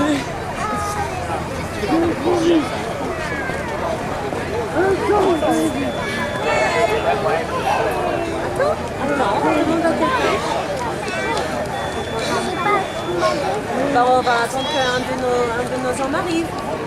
On va passer la ligne d'arrivée. Well done there to Francis Curo, one of the stars of the Rio Triathlon, with our top age group competitors charging through here. The sun's rising, the SunSmart message. Really important that we have the SunSmart message. A bit of a sprint finish at the finish line. Just to recap, what a day of racing, a showcase of the class of Mike Laurie on the run. 15:10 for Mike Laurie on the 5k run today. 15:10, the fastest 5k run that we've ever seen here in Western Australia off the bike in the triathlon. And very good to see Mike Laurie backing up the Australian 5,000 metre championship which you ran on the Gold Coast on Friday, and then in the women's race, a race for the ages, a coming of age.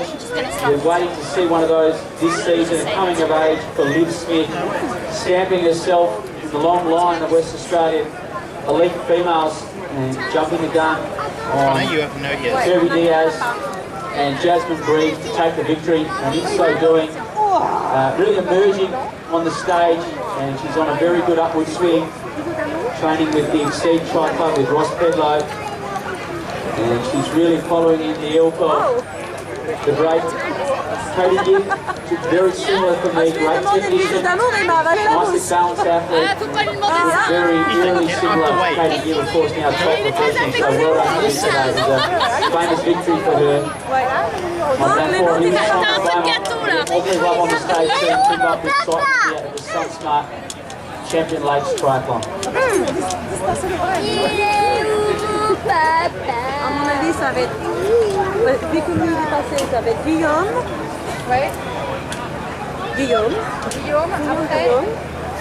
Parce qu'il a Oui, papa, c'est pas mon papa, papa. Ah non, non, il y a... il est là, son papa.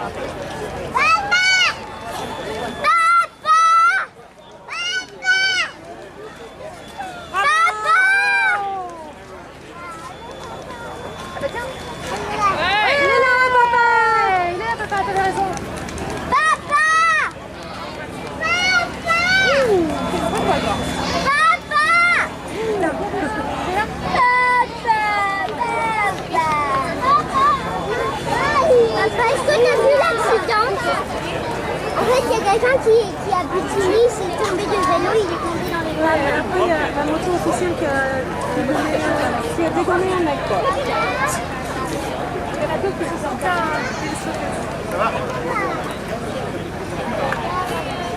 Papa, il est tout trempé. La crème qui était collante. La crème et du gâteau. Si tu lâches un peu, parce que la barbe, ah bah il a mangé à quoi.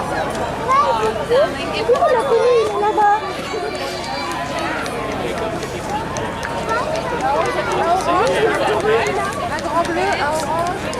Well done, these age group stars coming across the line now. Awesome day here at Champion Lakes. We came here this morning to be greeted by the most glorious of days. These athletes, of course, competing for category awards from the SunSmart Triathlon Series. Our leaders, the yellow numbers. So, good message. The iPad's just gone over temperature slightly, but on a good reminder for everybody to take the SunSmart message. Slip, slop, slap, sleep, sink, shade, and slide on the sunnies. And you're going to get Alicia Wesley up, are you? It's time to take over the soundstage from Matt Gore's magnificent job up here. So one of my, we talked about the Wesley family, and one of the most unusual members of the Wesley family is Alicia Wesley. So let's get the racing out of the way first. So I thought you were very good today. I thought you were in good shape, you swam well, you rode well, and you ran well. Was that a fair assessment? You okay with today?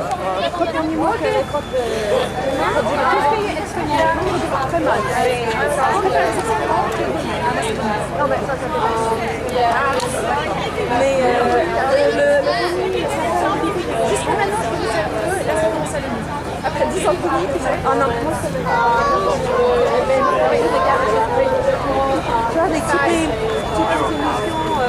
I wonder if it's speed out there today or that's a bit of a strength run. So some of the older guys are saying that run was hard, it was hot, then you get a strength to speed and then got a bit more endurance, a few K's in the legs, what do you reckon? Avec Laura, Laura, qu'est-ce que ça prend? Un petit peu moins, parce que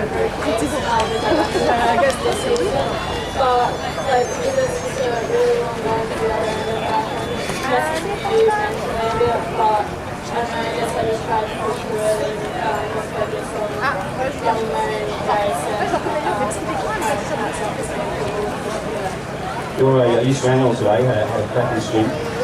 You're a big girl now, you've got a car, you don't go to school anymore. Well, if you weren't doing this, what would you be doing? You don't see yourself doing it. What about, like, are you playing a musical instrument?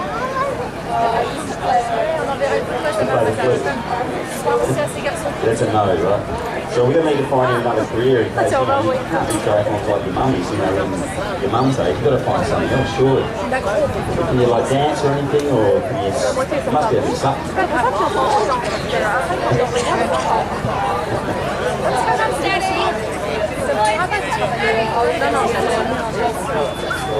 Yeah. And how, like, would you earn a little Nobel Prize or something? Like, are you smart? You good at school? No. Oh, running out of options here. So you can't sing, can't play music instrument, you weren't very smart. Are you a good driver? Oh, good. Okay, so you're not a driver. That's something, mate, right? Now, one of the guys I've known forever around the sport is we just had a bit of a chat and he said one of the things he loves about triathlon is how you young guys are all such good friends and so supportive of each other. That's pretty cool, isn't it? A lot of these guys are your mates, right?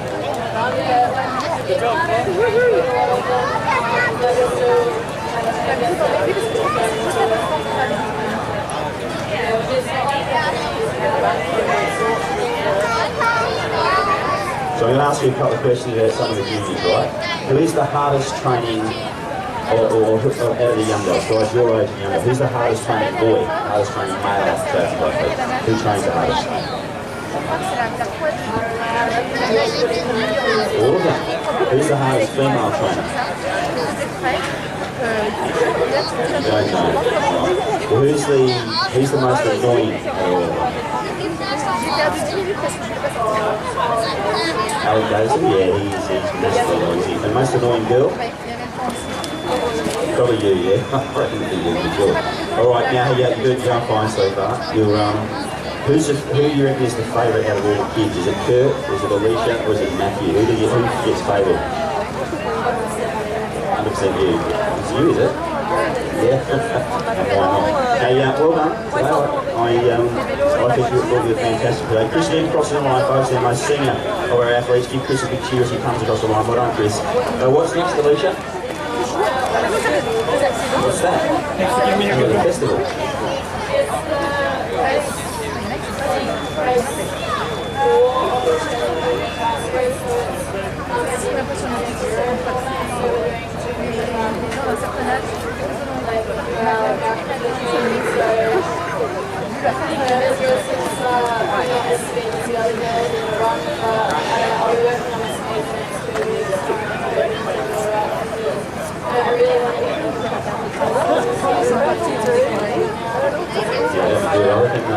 Enduro format's good for the guys who can swim, I reckon. But the guys who can't swim, they get in their inside in the swims, I reckon that'll suit you. I thought you were very good today. Swim side main run, well done, proud of you.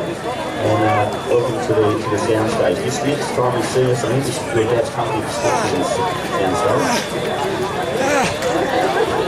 Thanks, Alicia. Really good today. Well done. Alicia, where's everyone? Well done, Alicia. Thank you. Well done, Alicia. Big hand for Alicia. He was in the top 5 today. One of the ones. Wasn't very good at school. Wasn't sure what she was doing. Wasn't triathlon, but character. Those presentations took a seat not far away. You can see the athletes still making their way in. Listening to eavesdropping on Ralph Board, having a chat to one of his athletes. A little chat here.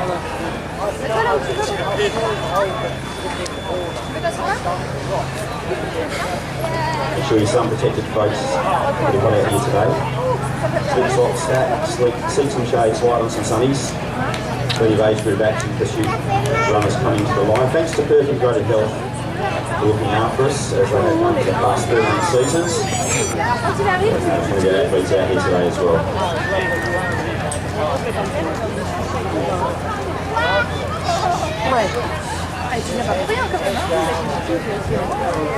So remember, these guys are coming in different ways. If you're on the finish line, thanks to those kids down there. People offering encouragement to our athletes as they cross.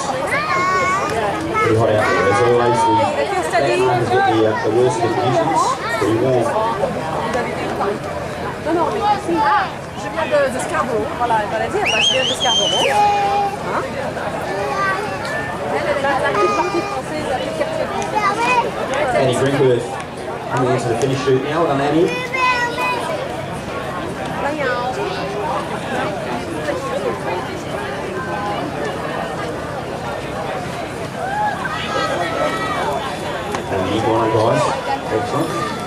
Far away from presentations, everyone. Presentations over on the stage. Get your little tickets into the box over there. We'll stick over the box. Good prizes.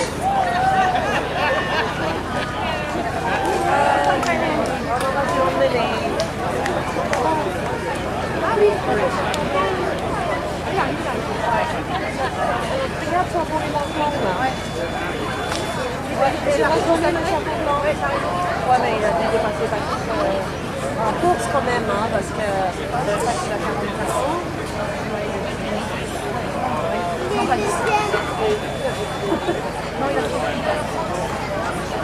Tu sais pas quel âge. Attends, Marie. Donc tu l'as quoi avec?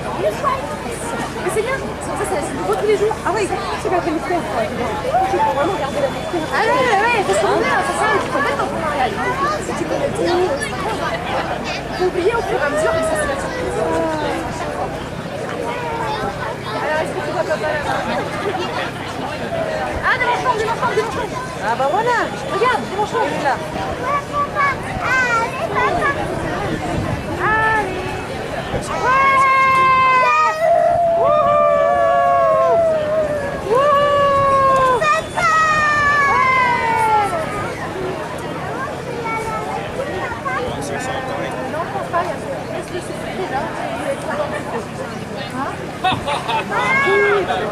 Il va discuter ses temps, les trucs qui étaient difficiles, il a tout descendu,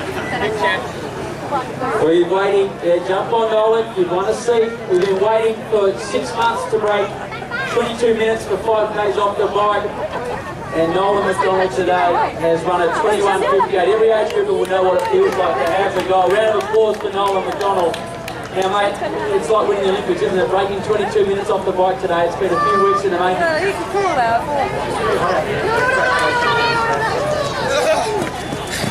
So obviously the course today, mate, all the tri-event series so far this year, and you've been a big supporter of the series. What do you love most about the SunSmart Triathlon series? What keeps coming and making you come back week after week, month after month? I think it's the atmosphere around the event.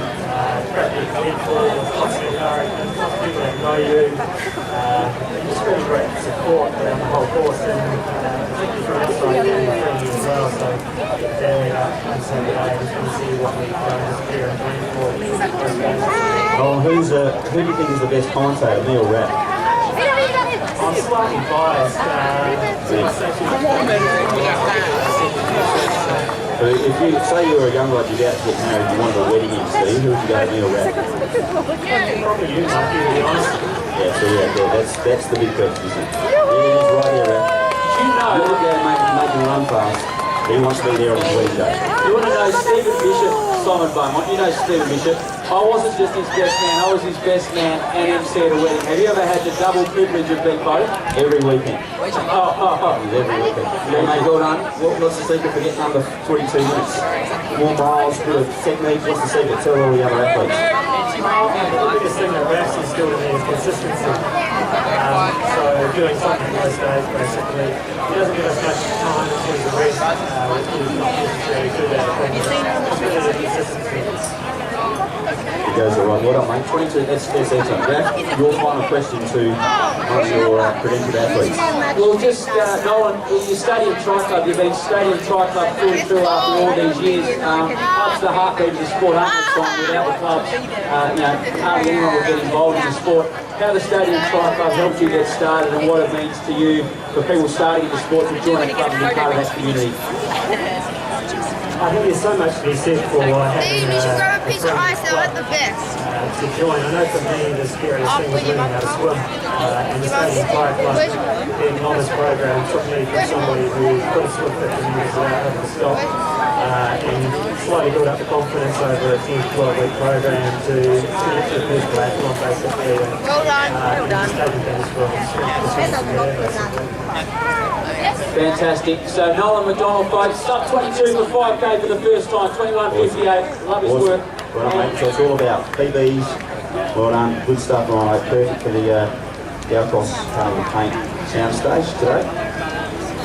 Well done to the pursuit guys still not far away from presentations. A couple of big sprint finishes. That down ramp to the finish encourages, entices people into another gear. and we don't want to see another hamstring tear like Greta Wesley and June Ward, so hopefully they pick the cadence up, not the side length. But the club's so important to the sport, aren't they, Simon? So well done, Nolan. Stadium Tri Club. Nolan still a member after all these years getting started, coming from a cycling background. His dad, a top cycling coach in New Zealand, and Stadium Tri Club helping him on his way. So thanks to Stadium Tri Club, we saw the Exceed team today in the women's race in particular, right up amongst the action. And Liv Smith, mate, a breakthrough win today for her in the open women's category for Liv Smith. And in the men's, the great Mike Laurie. Made a great day of racing, isn't it, out here? Oh yeah, it's unreal today. He's called it. He said 30 Diaz needs to be close to the 90 seconds. He called it before the swim even started, and that was spot on. To see that blanket finish, Jazzy Gray's had a great day. I thought Alicia Weston was really good out in Stacey was really good. That was a standout women's race today. We saw one a couple of years ago, you know, with Katie Beard and Flint Cheating Ryan and some of the young girls pushing up. There's 3 of them within 90 seconds. This was awesome today. And as you say, there's one performance we see. Mike Laurie, a closing kilometre of 2:58. He called it from side on. He was motoring. It was something special to see, mate. No doubt, spectacular. A lot of the older guys, a lot of the experienced guys saying super hot. You know, overpass on the bike, so everyone goes flat strap on the bike, no wind. Came back to Horn a few of the experienced guys in the run, and they said it's very hot, very muggy, very humid, and it's been a bit of carnage out there, I think. Yeah, we can see our age group competitors still out there in their battle against the elements. It is very exposed. The course does provide very little protection for the athletes. It does start to get hot or windy here. It really does test them, and it can test them in a hurry. It can feel very comfortable until it's all of a sudden very uncomfortable here. And it is that heat that's starting to radiate directly overhead now that's causing the athletes the most concern. But mate, I think this is a good addition back into the circuit. We look ahead a little bit and we see that the next event we're going to be heading down to Bunbury.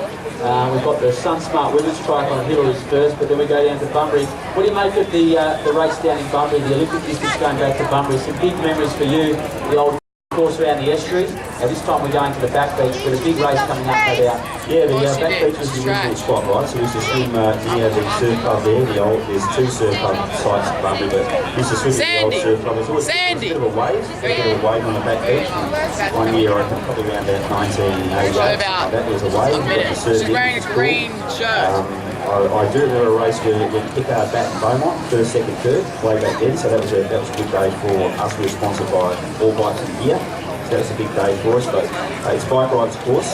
There's some undulations up and down there, and some wind, and the strong bike riders definitely come through down there. So I'm pleased to see it back. I did the Olympic course around the estuary a couple of times as I was sort of, was struggling through the twilight. It was a very long twilight in my career actually, but. I didn't enjoy that race as much because it wasn't as good a bike ride, of course. I like there's some hills up and down through those dunes on the front. Nice fast road surface. We used to go out bike. There you go. There's a couple of hills out there as well. So it's good to be back there. It's a really good spot. I think the athletes will really enjoy it. It's a sub location, right? Sandy. Tourism location. That's where we want to be. So I'm looking forward to seeing how the good bike riders go on that particular course. Just on that. Go Franco! Working on a bike, got a bit of time to a bike, struggled a little bit on it today. I watched her, she raced that day. If some of the beginners turn up, I like the bike riders, but I've seen them doing well. Yeah, well, it's just one of those things when you've got such a strong run, that Olympic distance does really play in your favour. Those swim bikers, it's a lot longer to run 10Ks than 5, obviously double the distance, but more the psychological pressure of having to hold form for longer. The straw that broke the camel's back, just those couple of extra K when the strong runner's bearing down on you. Just that mindset of the runner in front, a little bit different. So Kirby Diaz did just run out of real estate today to take the win. Interesting to see that she's obviously doing a bit of work on the time trial bike now. Perhaps Steve Gleason and her looking longer term towards the half Ironman. Busso, she's definitely doing Busso, she said. So watch for her. And I know I called her today. She didn't quite get you were right about Liv Smith, and you love the interview. She now knows she can win, right? Liv Smith. One of the ones to watch, I reckon, at Bunbury, mate. He does it every single year. He's done the last couple of years. Ollie Steady. Ollie Steady comes out of the clouds for Bunbury and Hustle, 1.5 40 10. And just if he turns up, O Steady is on the start list, and Jay Salmon's on the start list. That's what we came to see. That's what we paid the big bucks for. Johnny Salmon at the state 5K, he only ran at 15:20. He's starting to get his acts together. With those two, you're right. No one else will see those two. If those two race that race, those two will be riding the bike. There'll be a 55-minute bike lead. And with the swim they both got, and the run, they probably both run to these athletes from all over the tri clubs. Jenny Owen coming in now from the EFS Endurance Squad. We spoke to her husband Peter earlier today. Well done, Jen. Started back in 1984 at the Rottnest Triathlon. Rottnest loves you, as it was back then, the Rottnest long course. But yeah, so it's exciting to see those two race, and I think head to head, if they race 10 times, it'll be 5 each at the end of it. They've got that sort of such equal skill sets that it just comes down to who's feeling better on the day. Obviously, likes the 10K run. He's awesome over that distance, and Johnny's got so much talent on the bike, and the gun swim, of course, out of those two as well. Not far away. Who Kirby Diaz will be thereabouts if Flick turns up, or if Katie Gibb goes back to Perth. I guess they'll be around. But what do we think of Jazzy Graves today? Well, I think she's got that ITU sort of double threat. The swim and the run are very, very strong. The bike, she's so young that mechanical strength that you need on the bike takes time to develop. So I think she's got all the potential to be a top ITU athlete. I think that's where Stewie's probably trying to develop her. I think the swim and the run both look very, very good, very, very strong. So I think the Way Out West Triathlon, which will be here on the long weekend in March, be a chance to see how she goes against the best athletes in Australia. I think she's around the top 6 at the moment, and she's looking forward to, I think, gauging herself against better competition in that draft legal format. So, awesome job here, and it's fun to watch. There's a nice kiss in the face, the best kiss I've ever seen in a finish shoot. That was a very nice kiss. Can you guys know each She other? just said wait till afterwards. She's already got the game plan. Valentine's Day was during the week, sir. Well done. Every day of the year, you're right. Every day of the year if you do it right. Write a book, son. I'm in need of the journal. Yeah, here's a name for you. You've been very good today. The stat of the season was Loretta Wesley racing the test at the Commonwealth Games. The stats rolled out on 5Ks. There was always Johnny Salmon one was good, Mike Dolly one was good. We've got a new, a new Australian record for the 5K. You've been very good. Now here's a name. This is a question without notice. Saw someone running yesterday on Cambridge Street. Former gun, Stuart G. Stuart G. The very first couple of years of triathlon in WA, dominant, elite, imperious. Him and Duncan Sullivan were just a cut above the rest of us. What do we know about Stuart G? Well, I do know that he now rides the bike for the South Perth Rulers, Stewie G. I think he was stronger than he was fast. I think he was like a 14:50 5K runner. He wasn't super quick, but at 10K, he was a 31-minute guy, and he was always 3rd or 4th in the state level running competition. But in triathlon, he was very strong off the bike, and he does ride very well even to this day. So very strong time trials on the bike. And Stewie is a very mild-mannered guy, so I've done a bit of training with him over the years. Always very interesting and encouraging to the young guys, and I think he probably sits at that top state level. He never quite got up to that national level, but a very strong athlete. So 31 minutes and just under 15 for the 5K. He did shade under 15 minutes in 5K instead. One of the early guys used to win everything. Stewie G. Duncan Sullivan used to win a lot of races as well, especially because of his run speed. He was a pretty good swimmer. He was around the early days Rob Pickard as well. So. They were probably the big three. Hard to top those guys. No one beats Stewie G. Even Hanny El Salah came a little bit later, and he was. Heard his stories. Polka dot car and nurses. He was a doctor. He used to be the nurses for the overnight shift. Is it true? Yeah, it is true. He 76mm, those red polka dots on his white top and on his car. That's 180B. And there was a photograph on the back of the West Australian one day of him in his car. Very good athlete. Like he was I think he would have been. In your parts, you'll win probably around 15 minutes for 5K. You see a lot of fun runs. But yeah, it's got 2 degrees, I think, a degree in art and a degree as a GP as well. Very, very talented. Won a lot of races in Italy, training in a place called Booty, and won a lot of races in Perth as well. Sort of shone bright for about 3 years, and then disappeared into the art gallery somewhere. Yep, and then we were caught up with old digger Gerald O'Neill. We talked about the first ever West Australian long course triathlon was in Collie, does that sound right? And he beat Duncan Sullivan. He claims that he won the first ever long course state title with Gerald O'Neill. There was a few. My recollection was there was Midland race, which was a 1.5:40:10, which was broken up. Had sort of took an hour between each event. Then Katani came on the scene about 84:85, the same as the Danfield Triathlon, or the first couple. Collie did have a 1.5:40:10, and it did have an Ironman that only 16 people took part in. I don't think Jared raced from that. So swimming the Collie River, pretty hilly. You'd see Carl Pickard and Fred Mickle would be out of the water 5 minutes before everyone else, the young swimmers. But that was a pretty tough triathlon. I don't recall it being a long course. Certainly Katani was a long course, I think. And as I say, Katani had a duathlon in the winter as well. So that was 84, 85, around that sort of time. But we just see a few guys coming in. One of the probably, person who's sustained great longevity and great performance is Loretta Wesley, to be honest. Carol Pickard and Sue Turner were guns, Karen Sitko was a gun. But Loretta's been the standout age group and elite performer in WA, really. Yeah, well, at Rockingham, I didn't want to say too much. I didn't know if something had happened to Carrie Ann, and obviously she's a world champion and so forth.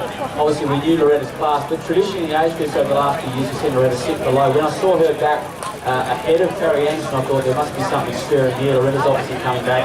She had told me that she did a hamstring during the splits. It's not sort of a quick and easy conversation to have, but obviously she's starting to get her form back. But when I was a young guy watching triathlon, I was just in awe of Loretta Wesley, how she was like a silent assassin, and she would come out behind on the swim, she would say nothing, she would look like she had the death stare, just focus straight ahead and just churn them and burn them. And it was almost like when she went past people, it was just like a don't argue, the football equivalent of the don't argue. She was going at a pace, at a threshold tempo they couldn't keep up with, and she just kept on churning away. She was relentless at her best. And I remember seeing her win race after race, distances didn't matter to Loretta, she was just able to do it all. And when we were young, she went across over east, she beat all the eastern skaters in the Triple M Ironman. She could do it close to home, and she could also do it far abroad as well, so a real star. I reckon maybe 93 or something like that. Loretta won the world's toughest Ironman in Sydney, and Stephen Pine won on that day as well. I think Loretta Wesley, the first time I saw her being beaten, was when she got a flat tyre at Rottnest, and Teresa Martin beat her. That's the way you only like to beat Loretta back in the old days. You need to get a flat tyre. Not far away from our presentations here at the Pursuit, just rambling on about the good old days, because that's what we get paid to do. And Raph rolling out some stats, and me just making stuff up as we go along. Not far away from presentations, folks. Make sure you got the ticket in the barrel on the stage. Make sure you are entered into the draw for our specialised bike to be the end of the season end. And go and visit the Armadale Visitor Centre today. Go and see the guys from Armadale and Gemma over there. Nice spots to go in Armadale. Go and have a chat to the Armadale Visitor Centre people today. Enjoy the race. Yeah. This location was too hectic. What about the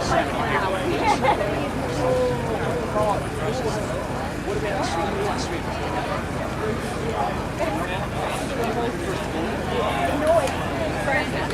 Right under the bucket is, the boy that is, yeah. But to be fair, but I get that.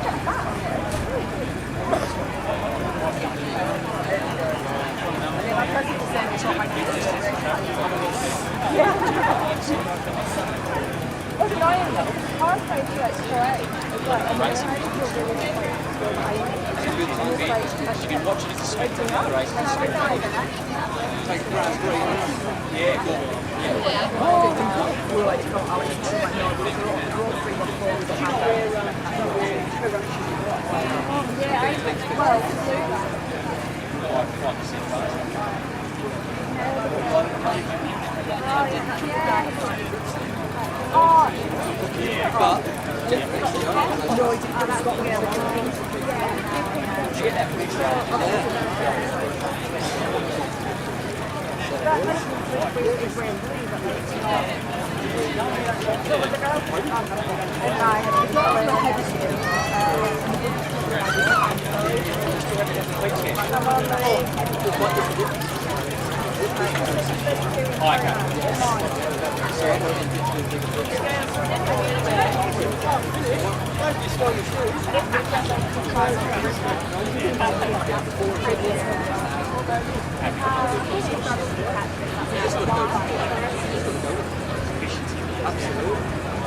So when you go to push down, if you don't get just square, lose power. 5 cents.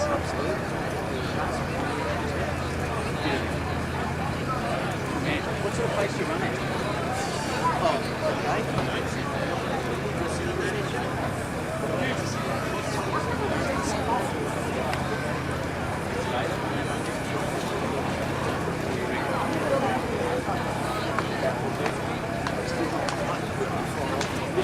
it takes me, normally when I go for a run in the middle, it takes me to work.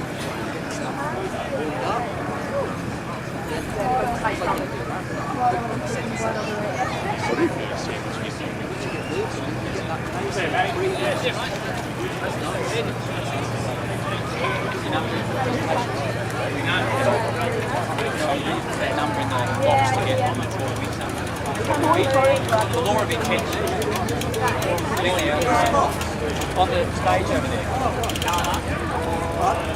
So folks, make sure you put your number in the plastic box at the victory podium stage, and we're going to get some great draw prizes away today as always.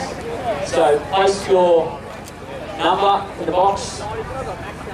So big prizes to give away. Presentation's about 20 minutes away, folks, so grab yourself a drink, grab yourself a coffee. Go to the caffeine machine or the coffee guy, get yourself a coffee, grab yourself a vantage point. We're going to celebrate, give away some great spot prizes and showcase our winners as well.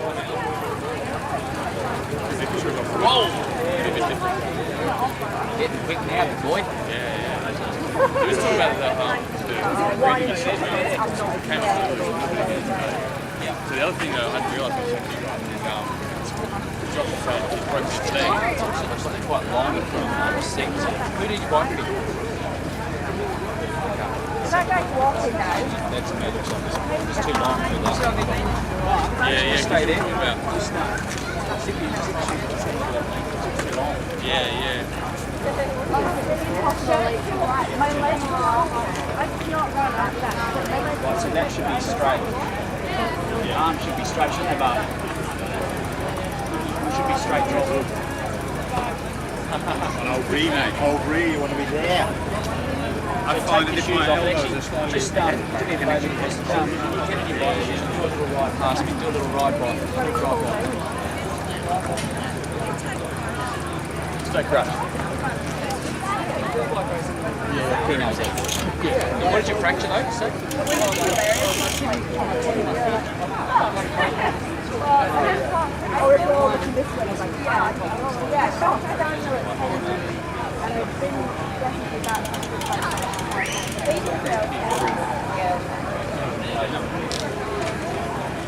Well done, girls. Great job.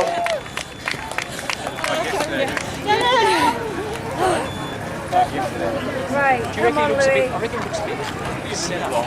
Remember, his frame is too big. His frame's too big. So what you see, look how high he's, look how far he's moving forward on the saddle. Look how far he's going forward on the saddle. He's still reaching it. So look where he's sitting on the saddle. Frame's one size too big. Frame's one size too big through the upper. Clearly. Even looking at you, like you just, mate, have you got a sore bum when you get off the bike? You're right on the edge. I ran last week. I think it's just a little bit too long through the top tube. How long ago did you get the bike? See, it looks like you should be a 52 and that's a 54, is it?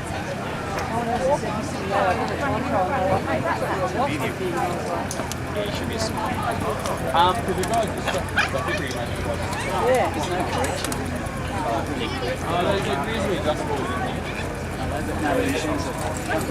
Yeah, you got a little bit. Drop this. I would like to bring him back because he's right jump forward there and try to shorten it up. Yeah. You want your arms But I can sit first, like, because I also I go there and then I sit there. I sort of like, however my legs are doing, I sort of go there and I sit there. So It's probably like, you probably don't need a physio to fit. It's probably more someone like Tom or someone who understands the geometry. I reckon you just got to work with what you've got. But then at some point, I reckon at the end of this season, I try to exit that bike and get a shorter top tube, because straight away I look at it, it's too long to do. And that's what's happening. So you're reaching out and you're bracing through your stomach. So when you go to start running, that bracing is giving you that soreness, because you're having to stabilise through the middle because you're too long through the two distal ends. See that? Yeah. Look at that length. That's my length. And I'm 6'4". It's a long top tube. It's a hugely long top tube. And so in the middle, his gut's got to try to stabilise. Amazing It's like, doing 20k on it's too long. Yeah, it makes sense. Yeah, it's racing through there. At least you better. Bring the pad back. Yeah. But it's just that top tube, mate. It's something that's probably uncontrollable. I wouldn't recommend changing it straight away, because how long have we got to a bus out of February?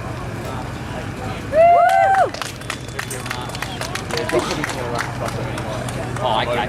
I reckon at the end of this season, I'd exit that because it still looks good, and try to then get cash, save up the cash, and then buy a new bike.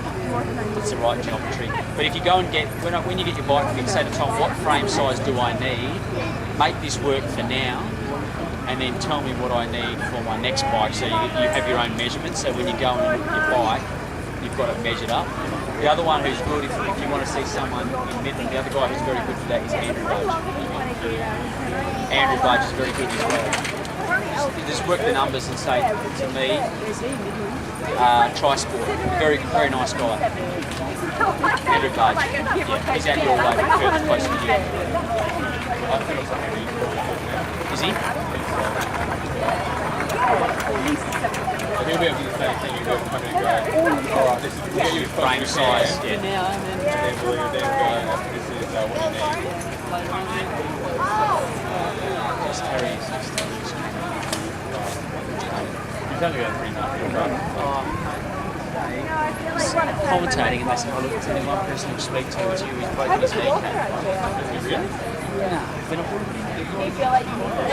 So I've gone up there and looked at him, and I'm expecting to see like a broken kneecap. If you're I'm a medical guy, if someone talks like, it's like the boy that cried wolf. If someone says they've got a broken kneecap, that's genuinely serious, right? So I'm going to go and see. I get there, he's got a couple of little broken. I said, Harry, this isn't a broken kneecap.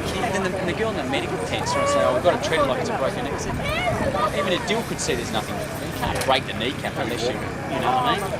Ridiculous, but he's just such a drama queen. It's people that are legitimately hurt or legitimately Harry, you just talk shit. Just go away. You don't want to talk to him. You don't have to not know what to say. Yeah. Your two buddies, Scott and Humbo, they done the here in Lansing, doing the mini triathlon. So the triathlon in Lansing, so Julian Bay. It's in Lansing town centre, so they've been training against each other. Like last year, Paul won, and Scott's the older man, so he's been Scott beat him. So and Humbo's going to be boiling, but man, he doesn't train properly, and then he does like 3 weeks of just blowing out training, and he blows himself out. And he would have been tired, I guarantee. Come on, Liz! Yeah, no, that's not bad. So the presentations are Right, so we're not far away from your presentations here for the pursuit race. The mayor of Armadale is here, Henry Zalonis, who'll be with us in just a second. So get yourself a bit of grass. Just us to Had a really good day of racing today. I hope you had a good day. Pretty tough out there on the run, they say. Not far away from making our presenters. Get you all the sticker in the box today. good sport. Far away. Yeah, we bike one shot. Some bike are really good, others are a bit less. It's always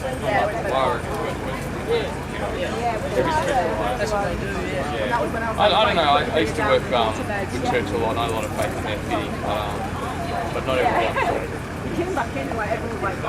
And as you say, their bike I might have given him serious jobs with the only bike that I've ever had was a small roadie, and I felt like I was super cramped on it. And I was like, I I've got my roadie, it's small. It's coming right now. Maybe you're a medium. He's like, he said, yeah, you probably fall in the medium category. I think Yeah, Giant have a small, medium. I'm not sure anymore, but the other thing is Giants always with me very long height. The other thing is, well, if you are thinking about playing with different frames, go see Messi first. Yeah, well, yeah. He'll be able to tell you. Well, I may not even do this, maybe I'll just wait, because if I can gather some money for my buddy, do some racing this year.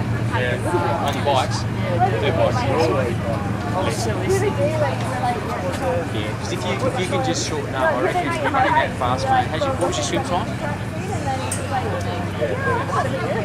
Get that swim up over winter, keep the swimming up over winter, and then go to town. And you've got the potential, because most guys just can't run that fast. As soon as you're little and you've got that turnover, you get the bike sorted next season, you'll probably start winning your age group every week. It is. You won today, did you? Yeah, good boy. Get you up to open. Yeah. You're not far off racing, but just need to get 2 or 3 minutes quicker. I'll get a photo of you two together. Get in there, boys. I'm sending this one up to the Facebook. Thumbs, Derek. Winning combination. Yeah, once we get down close to it, today's slower race for the border, but once we get down close to an hour, round 1 or 2. How did you hear about front runner? Did you? It's just triathlon coach. What up, bro? Do you know Josh? Ryan, Josh? You know, obviously you know Derek well. He won his category, didn't he? Coming through beautifully. What time did you Yeah, come on, Lewis! Woo! Yeah, Lewis, come on! come out when you're running out of transition? Come on, Skymates! Jag. Yeah. Come on, Lewis!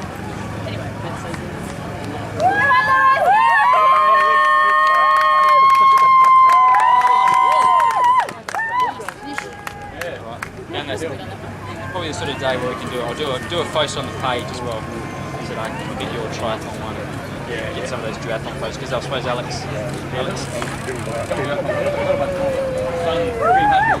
photos. It's something in the Wait to see if anyone else wins on them.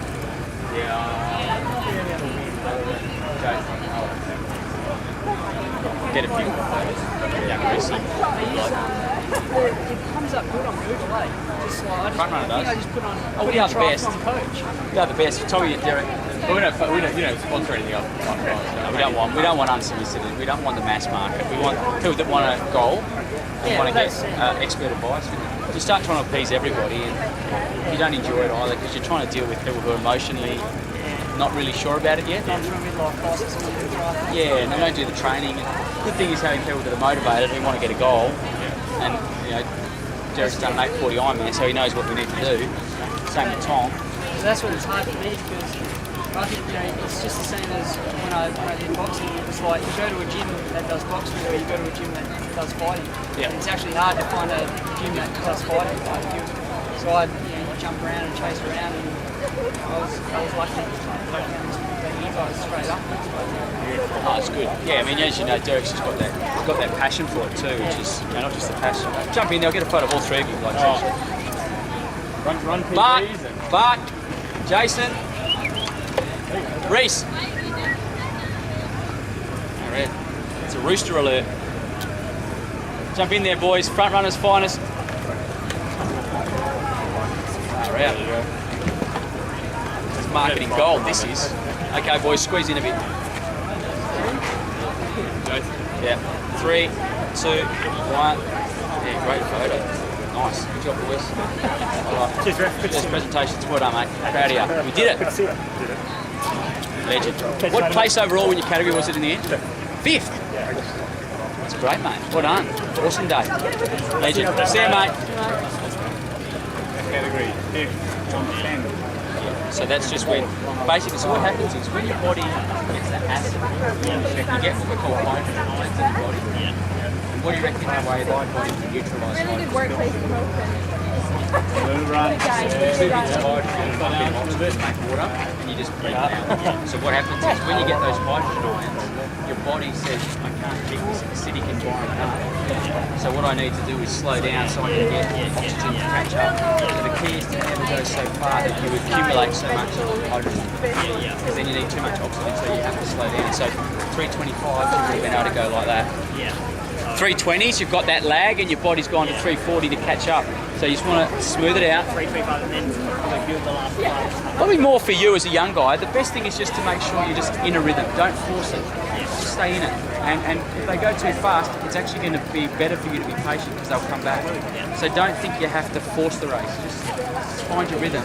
You've got a beautiful, like, shape and body for running. So you just need to find your own rhythm. And then because you're so little, you're going to be quite economical. They'll come back. So don't try to bring them back in a hurry. You're a little guy, so you'd almost imagine like some guys are like a heavyweight fighter where they're just going to whack you once, big fella. Other guys like you're a lightweight, so you've got to keep chipping away, and then all of a sudden at the end it's going to come back. You're not going to sprint away from people. You're going to work away from people. So just find your rhythm, find your pace, and let it happen. Don't force it. And just take a little bit of a different approach of letting it happen, not making it happen. And then the last bit, 500 metres to go, that's when you say, okay, now I'm going to make it happen. Before then, just be a bit more patient. Okay? Good job, mate.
Presentation's not far away, folks. Try and grab yourself a bit of shade or get some sunscreen on. Presentations in just a moment.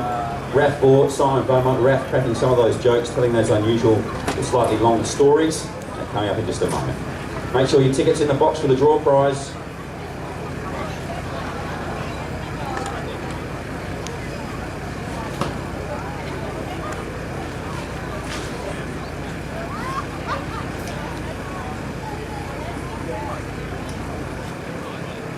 Folks, so this is yours, number 157. Got your race belt here and your number. It's found in the ladies' change rooms. Come up and grab it, put your number in the box. 157, got your race belt here.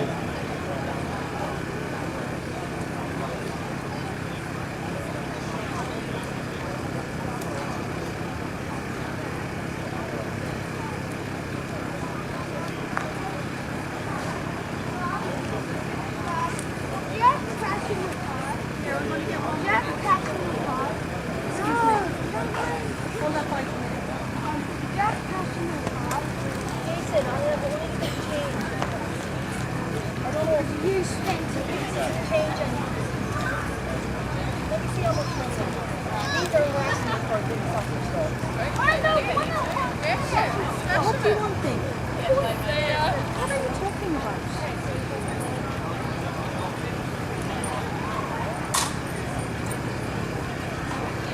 There's $6 there. I don't have an offer.